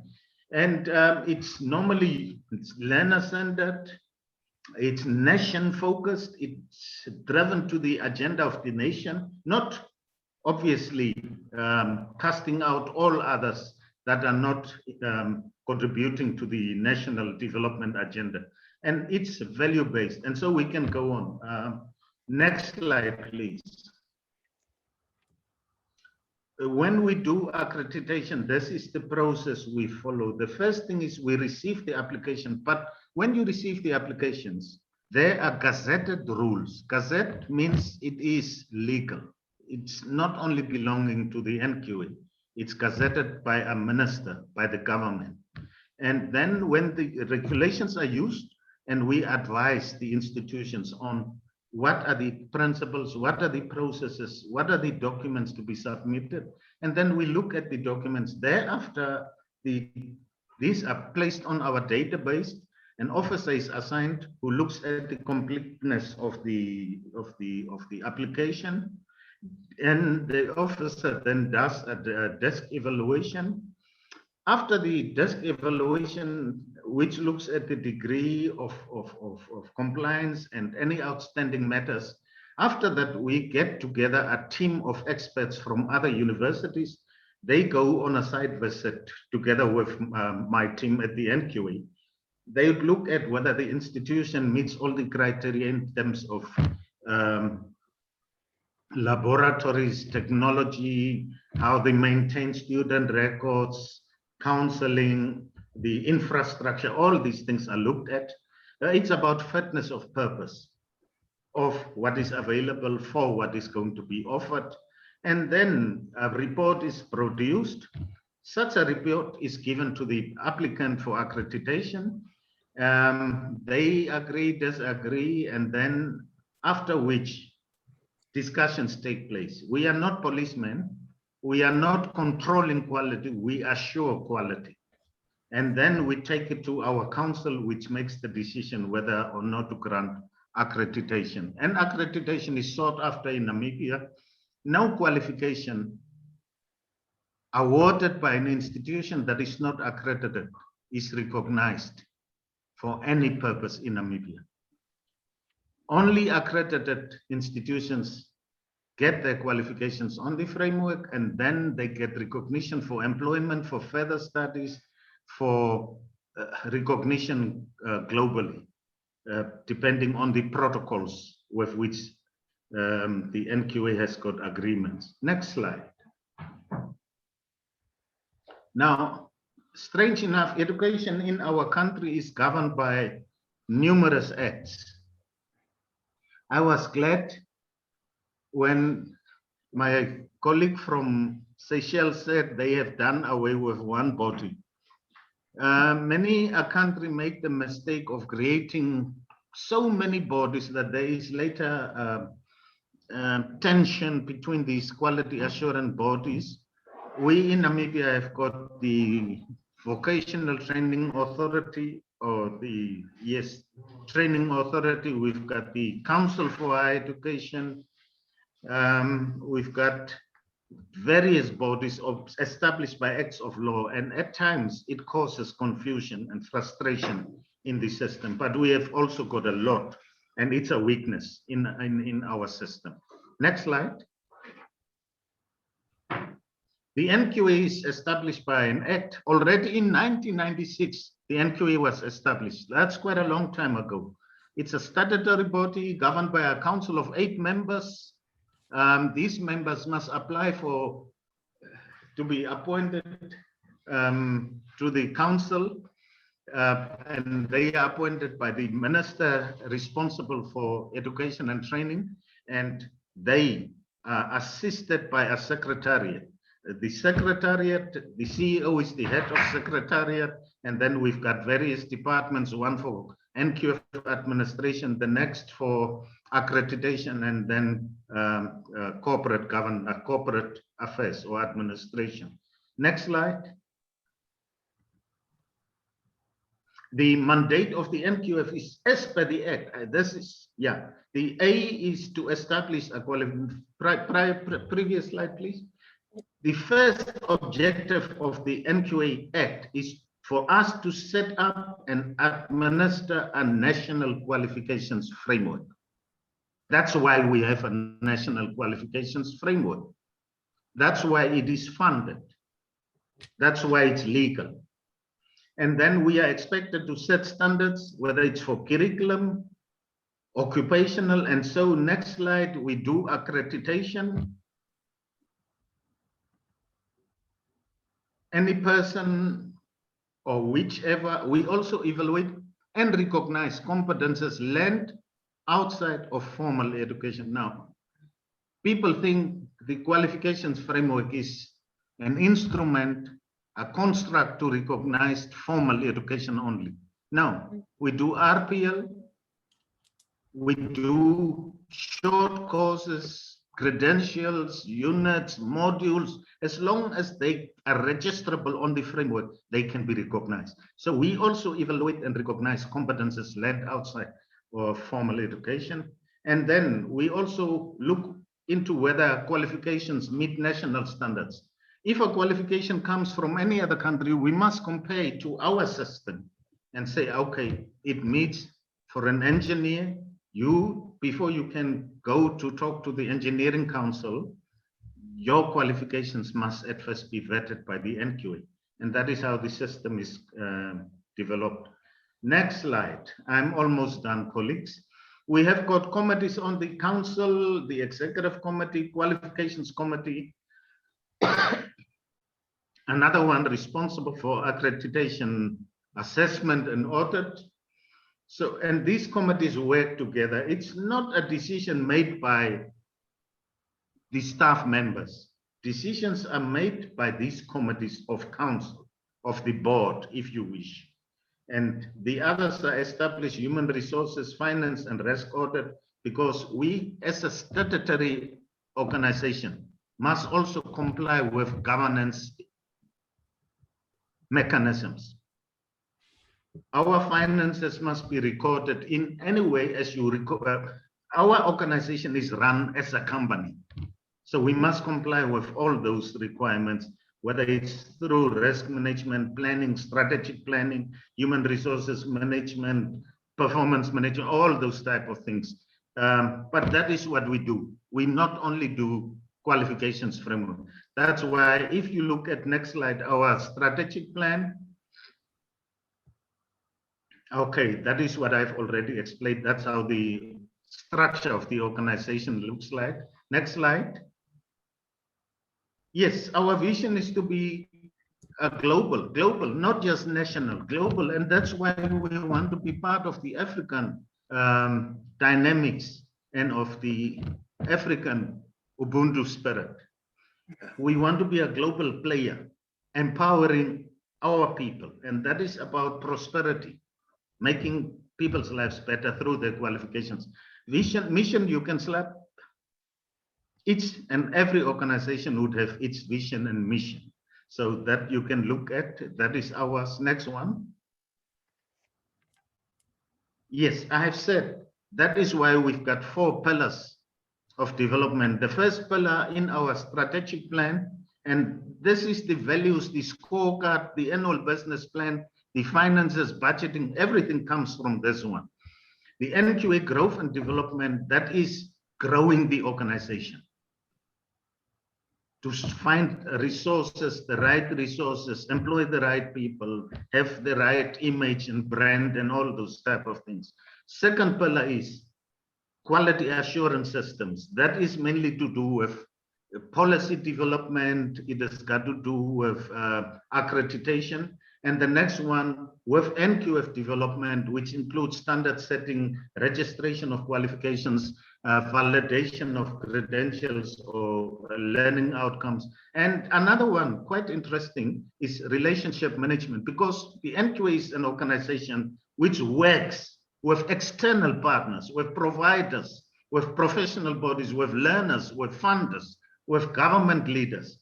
We must maintain relationships. We must understand what the needs are of the people so that we become the conduit between the training providers and what the nation needs. Next slide. That's what we do, basically. We've got a single integrated framework for all learning from cradle to grave. I have not spoken about Corona and COVID because that's another debate. It is about how we offer qualifications. Yeah, okay. Then about access, mobility, and progression, quality assurance, communication and redress, and then personal development of the learner. That's what we focus upon. We provide advice under the last one, personal socio-economic development. Before a student wants to embark on or register with a particular institution, they may approach the NQA to inquire whether we would recognize the qualifications from the University Eduardo. We will do our research. We will talk to our counterparts in whichever countries and then advise the learners so that they are not exploited or don't waste their limited resources. Next slide.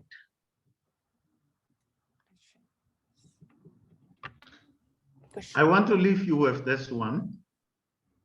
A qualifications framework doesn't have plans designed by architects.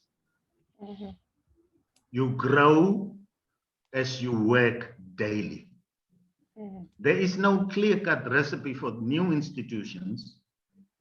Even for the Africa Continental Qualifications Framework, we will have to chaff, we will have to grind, we'll have to work on it to make it a success. But we are the ones who can make it a success. I leave you on that note. Thank you. Thank you very much, Franz, for this inspiring, as always, presentation. Colleagues, do you have any immediate question that you would like to raise at this stage?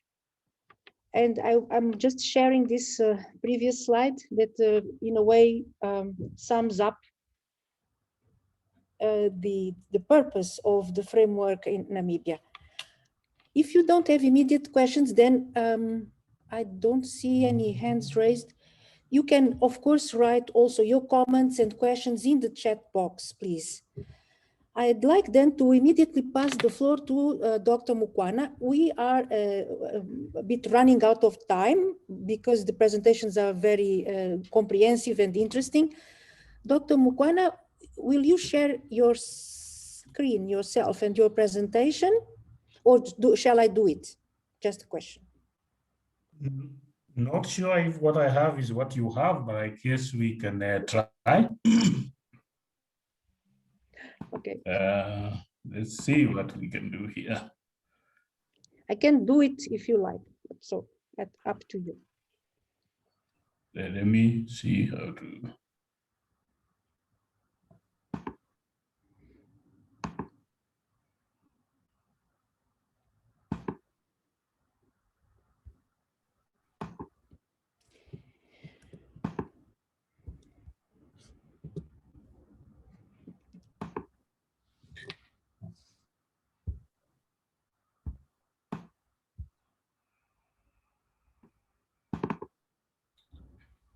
Is the screen there? Yes, we don't see as the presentation is there, but if you want to put it as a slideshow, then if it would be simply more visible, better. I'm wondering where to do that from. It is if you want, I can share for you. Do you Yeah, like? please do. I think so. Let me unshare. Okay, thank you.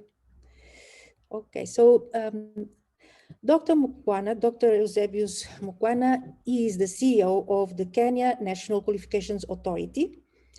And he is not going to tell us now about the national qualifications framework per se a lot, because the focus is more on recognition of prior learning, which has been a very dynamic, incredibly dynamic process. And we are, I think, all very interested to learn from this experience. I have the impression that it's quite a unique experience, and we can all learn from this. Thank you very much, Dr. Mukwana, and the floor is yours. Let me know when you want me to move the slide. Thank you, and let's go to the next slide, Eduardo. Okay, thank you. I'll quickly summarize the functions of the Kenya National Qualifications Authority, and they are very much in line with what France and my sister from Seychelles had indicated, that we do register qualification awarding institutions. We also register their qualifications, and we are creating a database of the learners that are graduating out of these systems. We also do carry out recognition and equation of both national and foreign qualifications, as well as verifying the authenticity of those qualifications. We do carry out recognition of prior learning, and this is the topic that we'll be discussing today. We are also involved in aspects of facilitating credit accumulation and transfer. I've talked about verification of qualifications and the issues of quality assurance. Next. RPL is not a new idea because, as you know, UNESCO and other people have been promoting the idea of lifelong learning that can empower individuals to become self-determined and educated. As we all know, not all learning takes place within the classroom. So RPL recognizes that learning is a lifelong affair. And what has been challenging is, how do you capture this learning, and how do you document it? How do you assess it? How do you certify it? And so RPL is used internationally as a tool for lifelong learning. It promotes access to higher education and also creates credit that you can use at higher levels. And hopefully it can lead to improved productivity, of employability, mobility of workers, and socio-economic inclusivity, because we have people that have skills that are very useful to our economy, but then they are not been recognized and dignified, and so they kind of do backdoor work. Next. Within the Kenyan environment, and we are operating under quite a bit of a policy environment, that within the Kenya environment, we have a sessional paper, policy paper for 2019 that singles out the challenge that our education system has issues with quality, relevance, and inclusivity. And part of what we are trying to do through RPL is to address some of these issues. We also have a paradox of shortage of relevantly skilled workforce in Kenya, which is interesting because we have a lot of people looking for jobs, but then you find that we have a shortage of manpower because we have islands of undocumented, untapped, and recognized skilled workers that exist within our environment, living side by people looking for jobs that have not been brought into the workforce. So implementing RPL is trying to help us to deal with this issue of how do you have jobs without people and people without jobs in the same environment, because this is exactly what we are having. Next. So what is RPL? According to, for example, Nafuho, Amtabi, and Otunga, we have indicated that human beings learn throughout life, from cradle to grave. So we all learn, and we all know that when we were born, we could not speak, and we've done a few other things that we can now be able to do. So RPL is the process of acknowledging, assessing, and certifying learning that occurred outside a formal learning environment. So as we know, across Africa, we have a large number of informal workers, what we call it here in Kenya, Juakali sector. So we have a lot of people that are doing a lot of important work, but then it's all informal learning that is not created within the classroom, and yet is useful for our lives. Next. We have different names, so you will not always meet the word RPL. Within the UK, for example, they call it accreditation of prior experiential learning. In France, you will get validation of learning from experience. Other people call it prior learning assessment and recognition, especially in Canada and the Caribbean countries. In Africa, we see more use of recognition of prior learning and also something validation of learning experiences, especially in the French parts of Africa. Next. As I said, RPL is not new. It dates back to the 1970s, when RPL was used to broaden access to higher education, especially for war veterans. As we all know, most of them went for war, and they were not able to sit into a classroom, but in the process of war, they learned a lot of skills in wiring, in electrical work, and many other things. So part of it was to help integrate these people back into the economy and into the workplace. In 1972, UNESCO formally recognized the concept of lifelong learning. And also we have, so members of states of the UNESCO have been required for a long time to integrate RPL into national qualification frameworks. Of course, this has not happened a lot, but the best nearest example to us of use of RPL within our African text is South Africa, where we had a large number of people working in the mines in the informal sector, and mostly boycotting the formal education system because of apartheid. And so after independence, the country found itself in an interesting scenario where they had a lot of skills that were outside the formal system. And so RPL was naturally used to try and integrate these people into the formal system. Next. Within the Kenyan environment, we have the Kenya National Qualification Framework Act number 22 of 2014 that specifically mandates us to look at RPL, and section 4C says mandates KNQ to develop a system of competence lifelong learning and attainment of national qualifications. 8.1K provides for recognition of attainment of competences, including skills, knowledge, attitudes, and values, regardless of where and how they were acquired. Next. More globally, we see the SDG goal number 4 that aims at ensuring inclusive and equitable quality education and the promotion of lifelong learning opportunities for all by 2030. The Africa AU Agenda 2063, the Africa We Want, a strategy framework aiming at achieving a prosperous and peaceful Africa, where aspiration 1 includes well-educated citizens and skills revolution underpinned by science, technology, and innovation for a knowledgeable society. Then we have the CISA 2016 strategic objective acquisition of requisite knowledge and skills.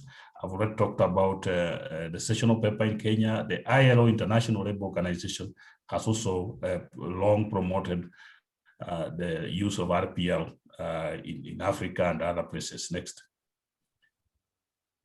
So as we've said, in very simple terms, RPL is a process that is used to identify, to assess, and certify knowledge, skills, and competences of a person, regardless of how, when, and where the learning has occurred.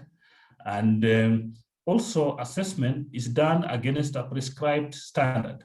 Learning outcomes. So I will show you how we've linked this, that this assessment is done against a prescribed. So basically we are assessing you to say, do the knowledge and skills that you have meet a standard that has been set. So basically that's how it works. Next.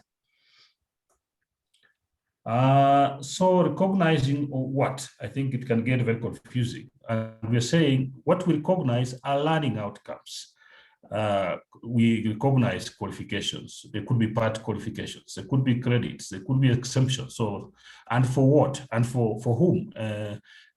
Sometimes we are recognizing RPL so that we promote your entry into the formal institutions, employability. We've talked about mobility, self-esteem, because you have skills that are contributing to an economy, and the economy is ignoring you as if you don't exist, which is a bit unfair. And recognition by who? So we have assessors, we have employers, we have professional bodies that are able to recognize these skills in line with the standards that they have set. Recognition is about people, it's about employers, it's about professional bodies, as we will be talking. Next. There are many benefits of RPL. I'm sure by now you've already seen some of them, that they can be used for credit transfer, they can be used for harmonization, they can be used to recognize experiential learning, for upgrading your skills, even sometimes to meet regulatory requirements. Next. Who qualifies? Within the Kenyan education system, the KNQA has developed a policy and guidelines for RPL, and any institutions are accredited by the KNQA as a qualification awarding institution. Remember, in Kenya, we have two levels of accreditation. You can be accredited as a training institution, but you need a separate accreditation for you to assess and award qualifications. So for us here, we are talking about a qualification awarding institution. These are the examination bodies, they could be universities, but you must have an act of parliament that allows you to operate as a qualification awarding institution. Universities also qualify to examine and award recognition of prior learning certificates. National polytechnics also have legal notices to do that, and so on. So training providers that are registered by various regulators can also do that through their qualification awarding institutions. Next. The RPL policy in Kenya aims to promote an umbrella framework for all RPL related activities, because this is a new idea. We didn't want everyone to come up with their own system of RPL. So we provided a national framework, policy environment, and guidelines that will guide everybody who would like to do RPL. And it also aims at integrating RPL into existing legal and policy frameworks in the education sector. And it also aligns RPL activities to the Kenya National Qualification Framework, so that every time you are being assessed at KNQF level 1, level 2, level 3, so that your skills and your learning outcomes are matched within the qualification framework. The policy also spells the objectives and expected outcomes of RPL and defines the various institutional frameworks and what role these institutions can play. So we have identified within the policy environment all the stakeholders that operate within the RPL ecosystem and their roles that they will play, and outlines the process of carrying out RPL in Kenya. Next. I continue. It again promotes access, as I've said, employability, mobility, progression, and fair chances to the disadvantaged, the discouraged, and sometimes traditionally marginalized groups. The policy also supports people to enable the national coordination of RPL, focusing on integrating RPL in existing education and training, and support expanded engagement in RPL by government agencies, even employers, for employers to be able, because remember, this is a fairly new way of doing things. So part of what we are promoting is to make sure that RPL is recognized within government circles, by employers, and even by employees themselves, because sometimes you run into... Sorry. Sorry. Okay. So part of the work that we are doing is a lot of publicity and capacity and training to ensure that employers accept and respect RPL certificates, that employees appreciate the need to go for RPL certificates as part of growing their professions and careers. And RPL also supports our credit accumulation and transfer system, that sometimes you may not get a full qualification, but you may get a part qualification. You may get some credits that may be useful for you at the next level of your learning. And also we are using RPL to support internationalization of Kenyan qualifications. Next. In terms of internationalization, if I just talk about the last issue there, that we have a lot of Kenyans that are working outside the country in the Middle East. We have a lot of Kenyans in Uganda, in South Africa, Namibia, where my brother is, Tanzania. And part of it is to say, how do we then integrate this? And some of these people move without certificates and papers. So part of it is, and yet they are very highly skilled. So we are also looking at that. In terms of the status of RPL in Kenya, already as we talk, we are using, KNQA has accredited 2 institutions, and I'll be coming to that. The National Industrial Training Authority, NITA, has been already been accredited, but before that, they have been doing something that was very similar to RPL. They have been doing something called government trade test, which basically meant that they have been looking at assessing people and giving a certificate for which qualifications that people had not studied. So we are basically, but we didn't have a national policy, so they didn't call it RPL, they call it government trade test. So we are now converting that into RPL, and we've given it more form and more procedure and more clarity so that it can be helped. So as I've indicated, we have an RPL policy, we have developed an RPL implementation guideline, and we have also developed tools for assessing, used to assess people within the ecosystem. So we have set out an accreditation system for qualification awarding institutions that want to carry out. So remember, KNQA does not carry out RPL, but we actually coordinate the mechanism and the framework. So we accredit examination bodies that are established by law to carry out the issue of RPL. We also guide the process of quality assurance, which is being done by regulators within the different sectors, the university sector, TVET sector. We have, working together, we have developed tools and certification guidelines that are now being used. So our role really is coordination and harmonization. Next. So this is, for example, guidelines for implementation. So this is already published and is available on our website. So we have the first edition on the guidelines on how to carry out RPL in Kenya. Next. I've already, many factors, of course, why RPL stands a good chance of succeeding is that we have a large number of informal workers. We have people looking for better jobs. We have people who are doing jobs, but they think that they are not properly recognized, so the dignity of our aspect comes in lifelong learning promotion, and we hope that RPL can promote better migration across Africa and mobility as we all embrace this system. Next. Who requires RPL in our framework? Almost everyone. So we have people in the informal sector that I've already talked about, the Juakali sector. We have people in the formal sector that have one level of qualification, but they have acquired other skills that nobody has looked at.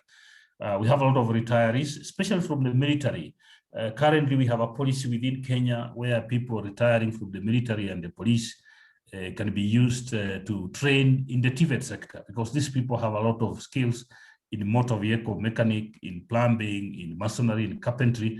So you retire as a policeman or a military officer, and then you can be used to train in a vocational training center in the village where you come from as a way of, and you may also upgrade some of those skills. We have a lot of asylum seekers. We have 2 large refugee camps in Kenya, in Kakuma and Dadaab, for people from Somalia and Southern Sudan. And these people have a lot of skills. Many of them ran away from their homes without coming with their papers. So we are now able to assess them and integrate them and make them more useful to the Kenyan society. Then we have people who have never been to school, but they have skills, youth out of school, some of them drop out very early and so on. Next.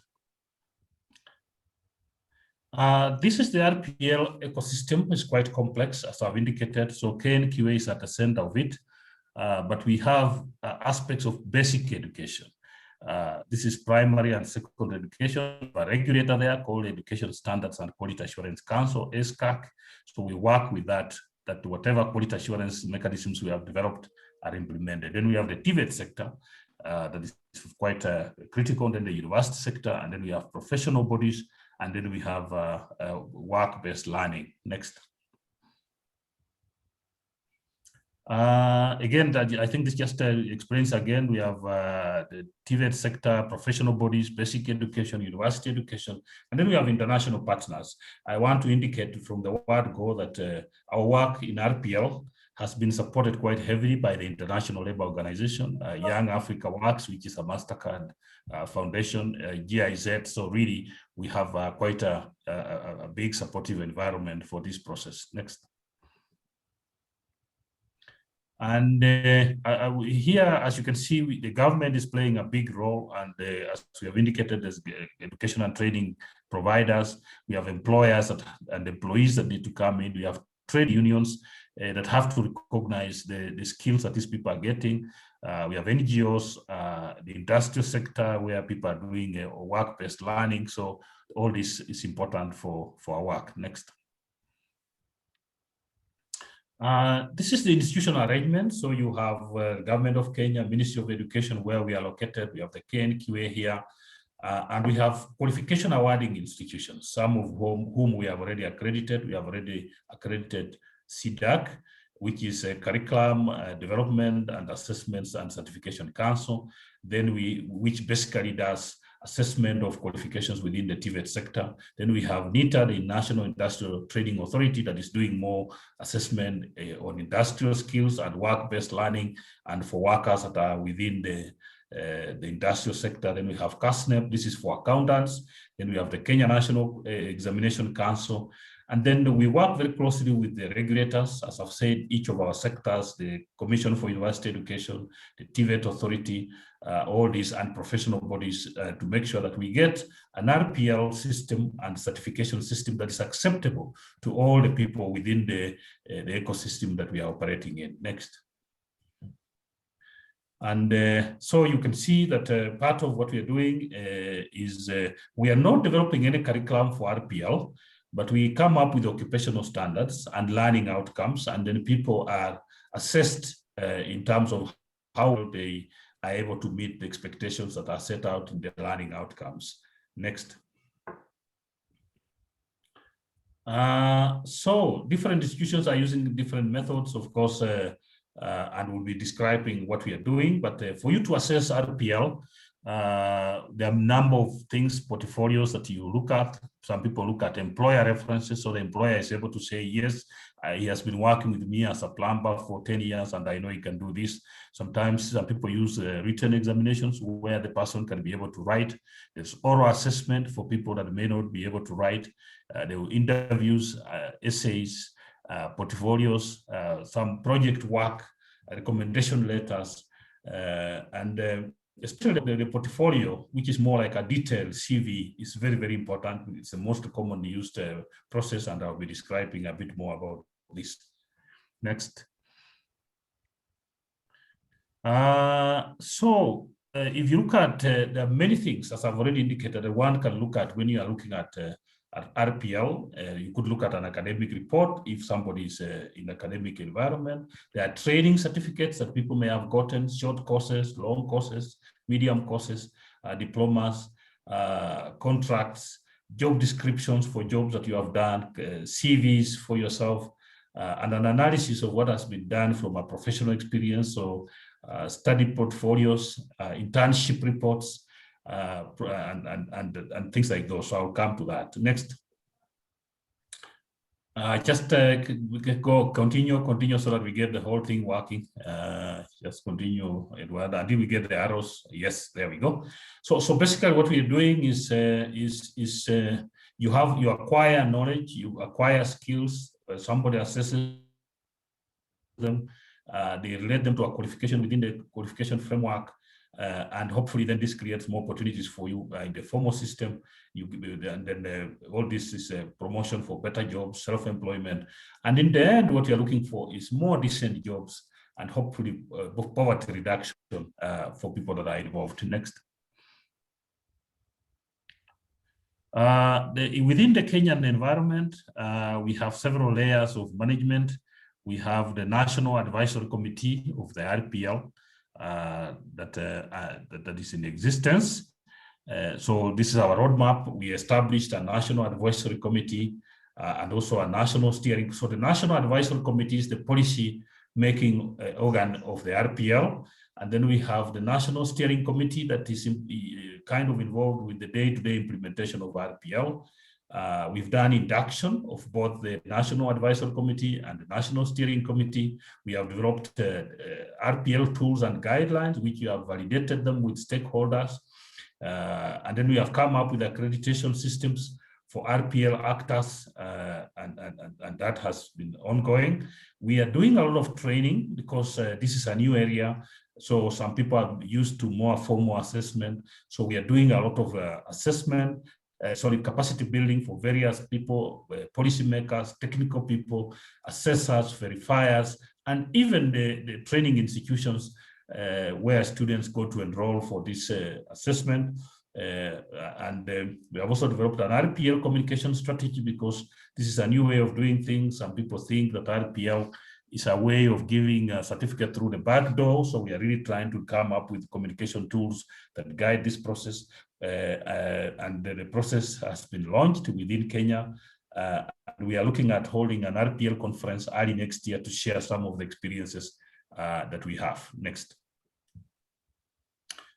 The National Advisory Committee, yes, we have principal secretaries, some people call them permanent secretaries in various ministries of vocational training, skills development, labor, public service, basic learning.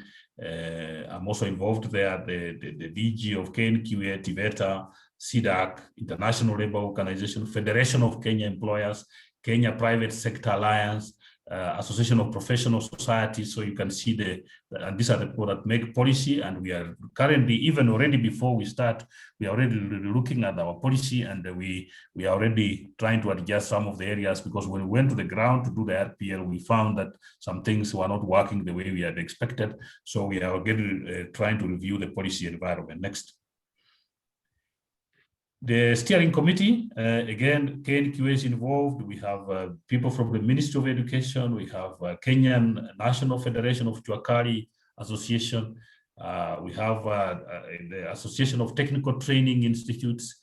We have NITA, that I've already mentioned, SADC, ILO again, and we have Federation of Kenya Employers. We have Kenya Engineering Technologies and Registration Board. We have Refugee Affairs Secretariat, because part of the RPA we are looking at is also recognizing skills within the refugees that are in Kenya. And then we have international partners, Hamburg College, and Norquest from the Canada, and the Council of Governors, because we have a devolved system of government, and we are trying to include the devolved units of government into this process. Next. And a lot of capacity building, as I've said, there's a lot of sensitization, training for people to understand what RPL is and what is not. So we have already sensitized the National Advisory Committee, the National Steering Committee, identified and inducted RPL practitioners, large numbers, and that is still ongoing. And there's a lot of applications coming up and publicity. We have identified RPL qualification awarding institutions, assessment centers where they can go, where there are tools that they can be used, because remember, these are mostly practical assessments. So when the candidates go for assessment, they need to find the right tools that they can be used, especially modern tools for assessment, and of course, a lot of screening of applicants. And we are also developing an online system, an RPL information management system, where the whole process is going to be made online from application to certification. Next. So some of the tools, the quick tools. So after the guideline, we said we have a policy, we have a guideline. Now we had to develop RPL tools that are being used. And so we have a practitioner's guide, we have a candidate's guide, we have a qualification awarding institution guide, assessment center guide, regulatory bodies guide. We have registration and accreditation tools guide. We have a skill gap identification form and an appeals form. Remember, if you are assessed and somebody gives you a verdict that you're not happy with, you can also appeal so that somebody else can assess you again, and you have an opportunity to be assessed at least twice again before we give up on you. Next. This is just an example of how we are doing it. On the right-hand side is the KNQF level. So for example, KNQF level 2, we have said that for you to be assessed at that level, we need samples of your work. If you are a plumber, if you are, for example, a carpenter, we need to see your stools, your sofa sets, the tables that you have made, so samples of your work, photographs of the same, videos, audio files, the materials or tools which the candidate works with. So what are the tools that you are using to do this? And any referees, people that have bought from you, people that have worked with you. And if you look at the extreme right, we will say that so what is compulsory for us at that level is that we must see samples of your work. And so we accept any three. At level 3, we have again enumerated what you need to have, and we have said that what is compulsory for level 3 is that you must see samples of your work, and they accept any 3 of what we have named there. So you can see that for each level, and we go all the way up to level 10, what is it that you must provide and what is compulsory. If we don't see that, then you are not eligible. So that's the kind of work. Next. Of course, we already see some gaps. So part of the issue, of course, that is that we have a very highly fragmented system, the way France was describing for Namibia, and we are hoping that this can bring us together. Then there's a lot of RPL awareness that is low awareness of RPL, and so we're really trying to create a lot of that among many people. Acceptance of RPL certificate, we see a bit of resistance to that, but the way we have gone around that is that the RPL certificate is actually not different from the certificate you get from formal learning. So one of the regulations that we have set out is that an RPL certificate should look like any other certificate within the market. Then, of course, we are looking at sustainable funding of this process. Currently, the candidates are paying for it. As many of them can't afford. So the question you have is, if I have the skills, but I don't have the money, how do I go about that? So we are also working on a system of getting some scholarships to support some of the needy candidates to be able to undertake this process. And of course, capacity, we are working on that. Next. Yes, and currently we are doing 1 year of piloting. So we are piloting 3 areas. So we are not doing RPL in everything. We decided to do 3 areas so that we can learn. This is motor vehicle mechanics, level 2, 3, and 4.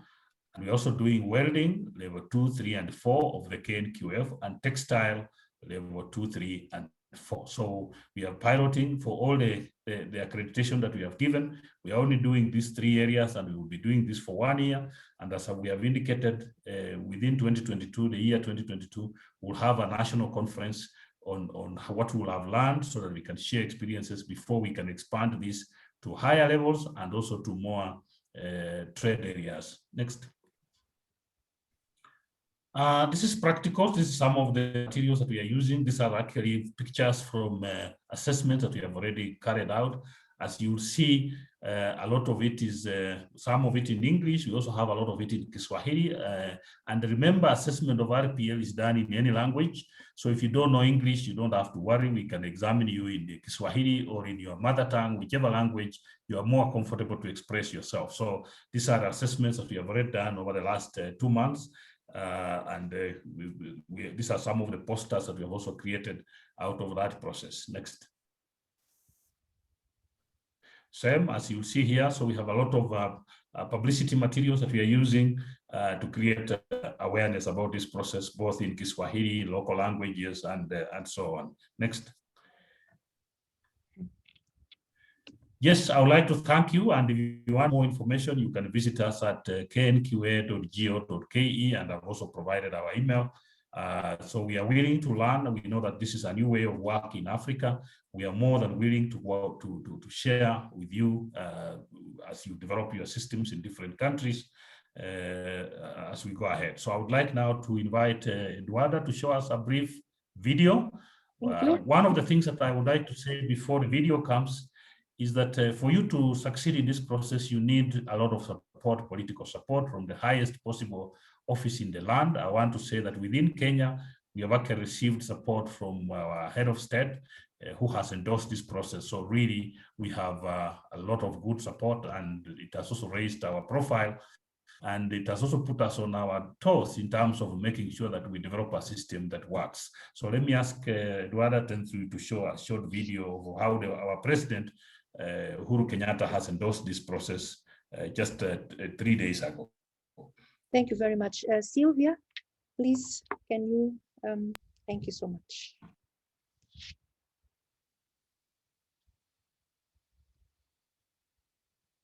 The dignity that we seek to restore through livelihoods, I believe, will give every Kenyan an opportunity to participate in economic development. For instance, many of our Juakali artisans and craftsmen have had to endure the inequity in the tendering of contracts because of their lack of ability to get certification, hereby denying them the opportunity to get access to work. I am announcing, therefore, today a new initiative by my administration to provide a framework for the recognition of their skills through the awards of certificates based on competence in order to enable our Juakali sector participate in various economic opportunities that have currently been denied to them. In this regard, I today direct the Ministry of Education through the Kenya National Qualifications Authority to, within 1 month of this date, issue a policy framework for the comprehensive recognition of prior learning.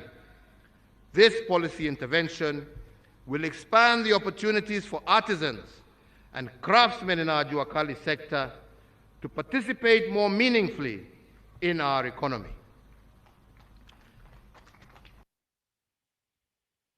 Thank you. Thank you very much to the three speakers. Very brilliant presentations, incredibly rich, information rich. Our time is, of course, we run out of time, and we would like nonetheless to still leave, let's say, 10 minutes, if you don't mind, for questions. So just before I pass the floor, for example, to Professor Maga, who has raised his hand, probably he has questions or comments. I'd like just to say that, colleagues, you have these presentations all available on in the event web page in French and in English, so the two languages. We will also translate them into Portuguese. So please, Professor Maga, would you like to ask your question? And also other colleagues who have expressed comments and questions in the chat box. You have now the opportunity, very briefly, and our speakers are here to reply to your questions. Of course, we have very limited time. Thank you. Merci beaucoup, Eduarda. Bonjour, professeur. Bonjour. Je voudrais féliciter vraiment tous les présentateurs et féliciter la SADC aussi pour les avancées, parce que j'ai vu que la SADC est vraiment très en avance sur ces questions de cadre de certification. Je trouve que c'est de bons exemples qui nous sont présentés. Et je pense que peut-être au niveau de notre région, peut-être que nous aurons à apprendre en tout cas de ce que la SADC a fait. Une question que je voulais juste poser, c'était, je ne sais pas, c'était au moment où la Namibie présentait, je pense. Je voulais savoir, le cadre de certification, on a l'impression que c'est un peu lié également au système d'enseignement général. Je voulais juste qu'on me clarifie cela. I want to get more clarity on that. Voilà. Et dernière chose, j'espère qu'on aura l'occasion d'avoir ces présentations là pour nous en expliquer. This presentation. informer, collègues, que le professeur Maga représente la CEDEAO ECOWAS. Et donc, nous sommes ravis que vous soyez ici avec nous et merci beaucoup déjà de vos commentaires à l'égard des développements au niveau de la SADC. I want to thank ECOWAS for their presence here. Fiona, would you like to reply to the question? So the question is, And Fiona, also embrace general education, school education. That was the question. Yeah, in your case, they are comprehensive. So yeah, Eduardo, I would like to answer to that. Yeah. Can you hear me? Yes, yeah? We can. Yes. Yeah, our framework makes provision for the whole education system. That is from level 1, which is primary year 1, to doctoral postgraduate. So yes, it embraces the general education system. It's the entire education system. Okay, and the same happens with the other two frameworks discussed today. So Namibia and also Kenya. That's correct. Thank you. Yes, thank you so much. We have school living at ordinary school living at registered level 3, and we've got A, S, and A levels at level 4 upwards. Thank you. Thank you so much. Dr. Mukwana, would you like also to say a word on your side about this question on general education, school education in the Kenya National Qualifications Framework? Yes, our framework is a comprehensive framework, so it brings together basic TVET and university education, and as you've seen from my last presentation, also look at us for informal learning. Thank you very much. Thank you. Donc, professeur Maga, vous avez toutes les présentations en anglais et en français. Et so, Professor Maga, you have all the presentation in French and so just go ahead and copy the link. This is just we want to remind all our colleagues that will find all these presentations. I also want to give the floor to Mr. Joseph Kazadi, who is from Congo, who also has a very important role with regards to the development of the certification framework. Please open your microphone. Merci. Thank you. I want to thank all the speakers. Leurs interventions. I was following attentively their presentations, but I also want to talk about the DRC because we are also putting in place the framework that we are calling Commission Nationale de Certification Professionnelle. With regards to aux présentations que nous avons suivies tout à l'heure, the presentations that we just heard, I did not see where entrepreneurship is involved because the firms in my country play a big role in certification, and we are trying to have the firms to participate not only in certifications or in the but also in the training curriculum. Notre cadre de certification ici en RDC, our certification framework in the DRC au niveau du pays is a framework that we first want to be national, but also at the regional with all the neighboring countries. So if we can continue to exchange with the presenters so that we can exchange ideas so that we can put together in common the certification framework so that the certifications that we're going to offer or provide will be certification that will allow people to work in other countries. So my question is, in this process of other countries, when are the firms intervening? And Fiona, the question you understood, I guess. So the question, the most important is, what is the role and place of the enterprise of employers in the entire, let's say, ecosystem of national qualifications framework qualifications? Where is it that the enterprises are called to intervene and to play a role in? How does it happen? Dr. Mukwana, maybe you want to say, because you have this very well indicated in the ecosystem slides. Yes, the enterprise is very, very important. Part of our, I didn't go into the details, but the way we are developing curricula in Kenya now is that we start off with the occupational standards. So we start off with the employer and the workplace in mind.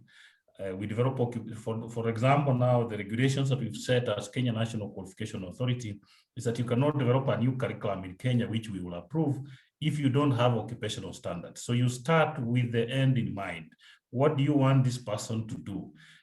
Even if the person is going to get employed, or if the person is going to do self-employment, we start with the learning outcomes that are required for that process. So we consolidate that into occupational standards and then develop a curriculum. So part of it, and again, as in terms of entrepreneurship, is that the RPL that I was talking about really targets entrepreneurs. And in Kenya, we have requirements. If you are tendering for government tenders, if you are tendering for public, that you must have, if you want electrical works, then you must prove that you have a certificate in electrical works. If you want to tender for plumbing. So part of the work here is that really is going to benefit the entrepreneurs. Then on the regional part, yes, I agree that especially the East African community, I know the DRC Congo has just applied to join the East African community. There is a process that is being looked at in terms, we already had a qualification framework for East Africa, but it's only for higher education.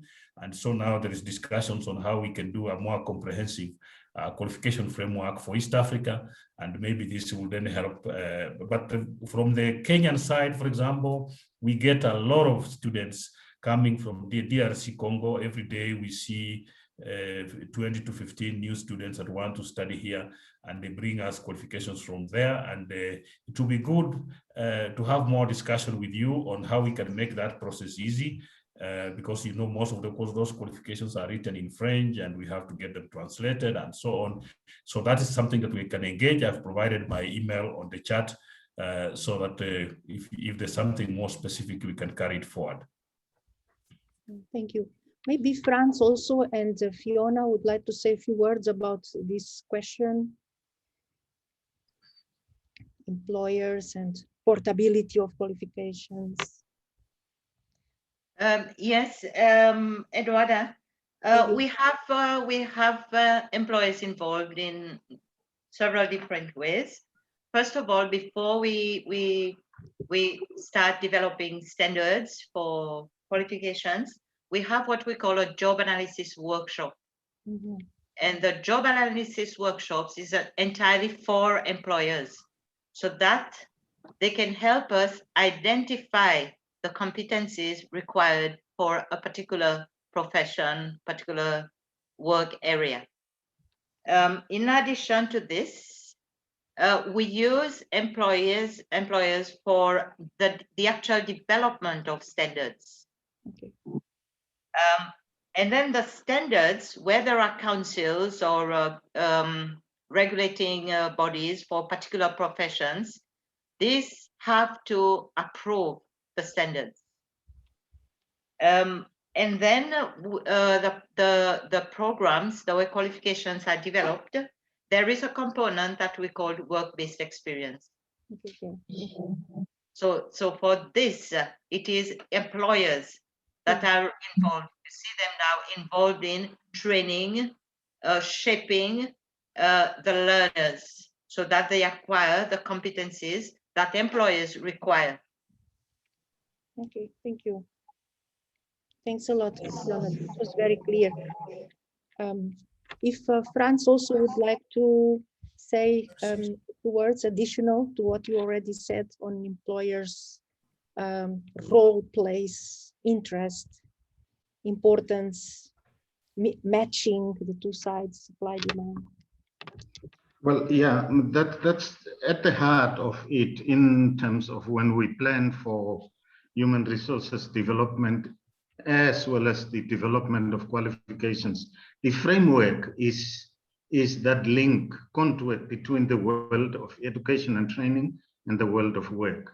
But how do we do that? We have got an array of levels of representation, different committees where they work together, where inputs are given from the development of standards process.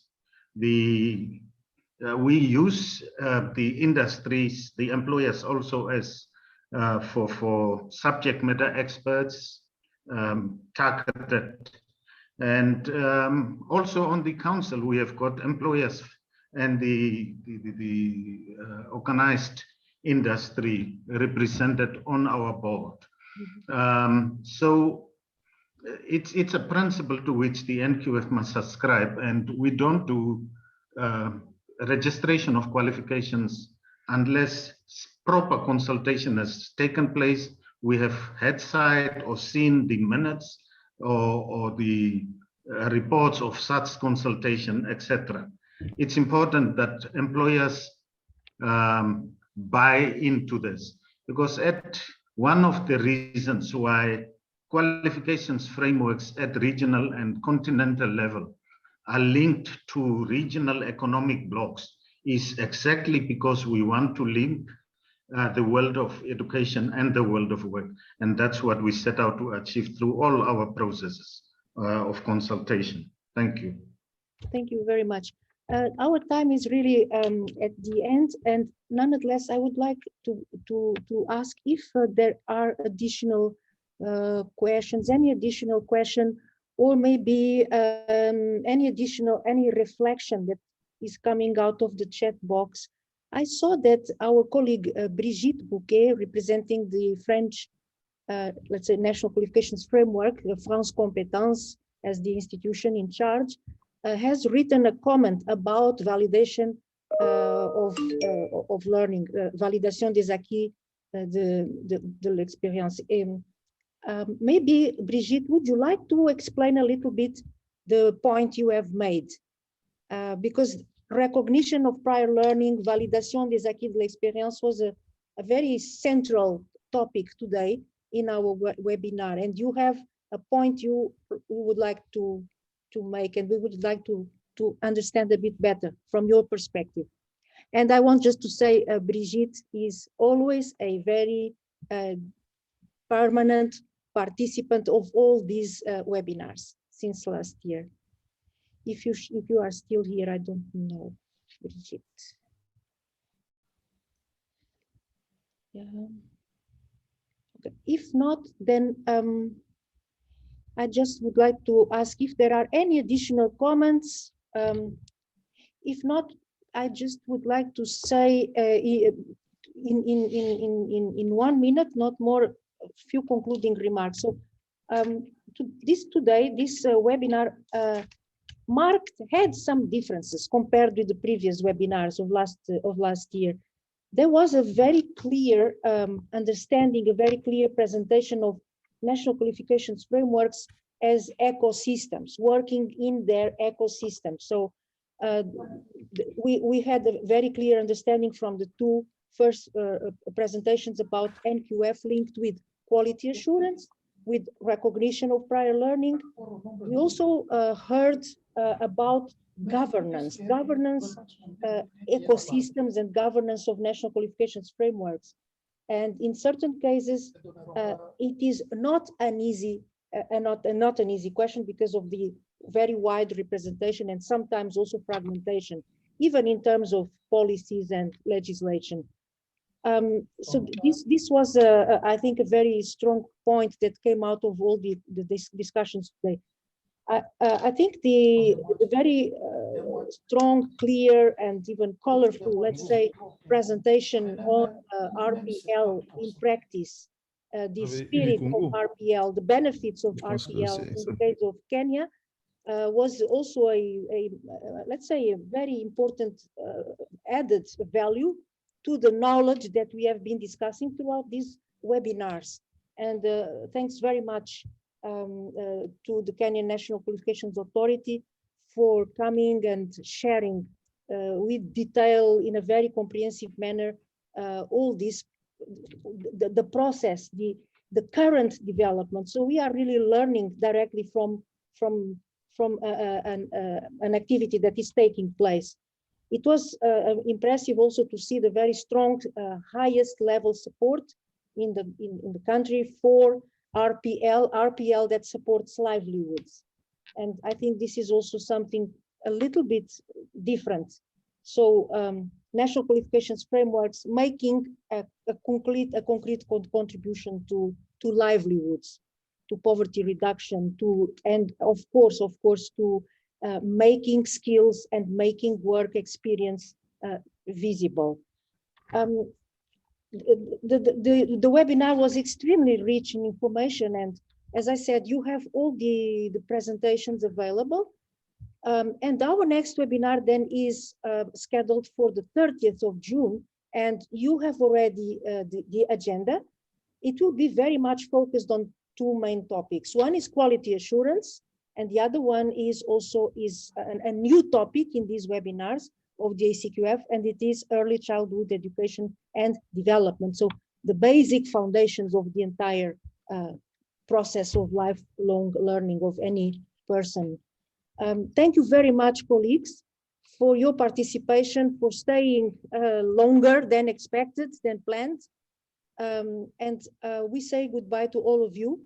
We are really pleased to see so many of our colleagues of last year back with us. I see Engineer Jallo from Sierra Leone just saying goodbye.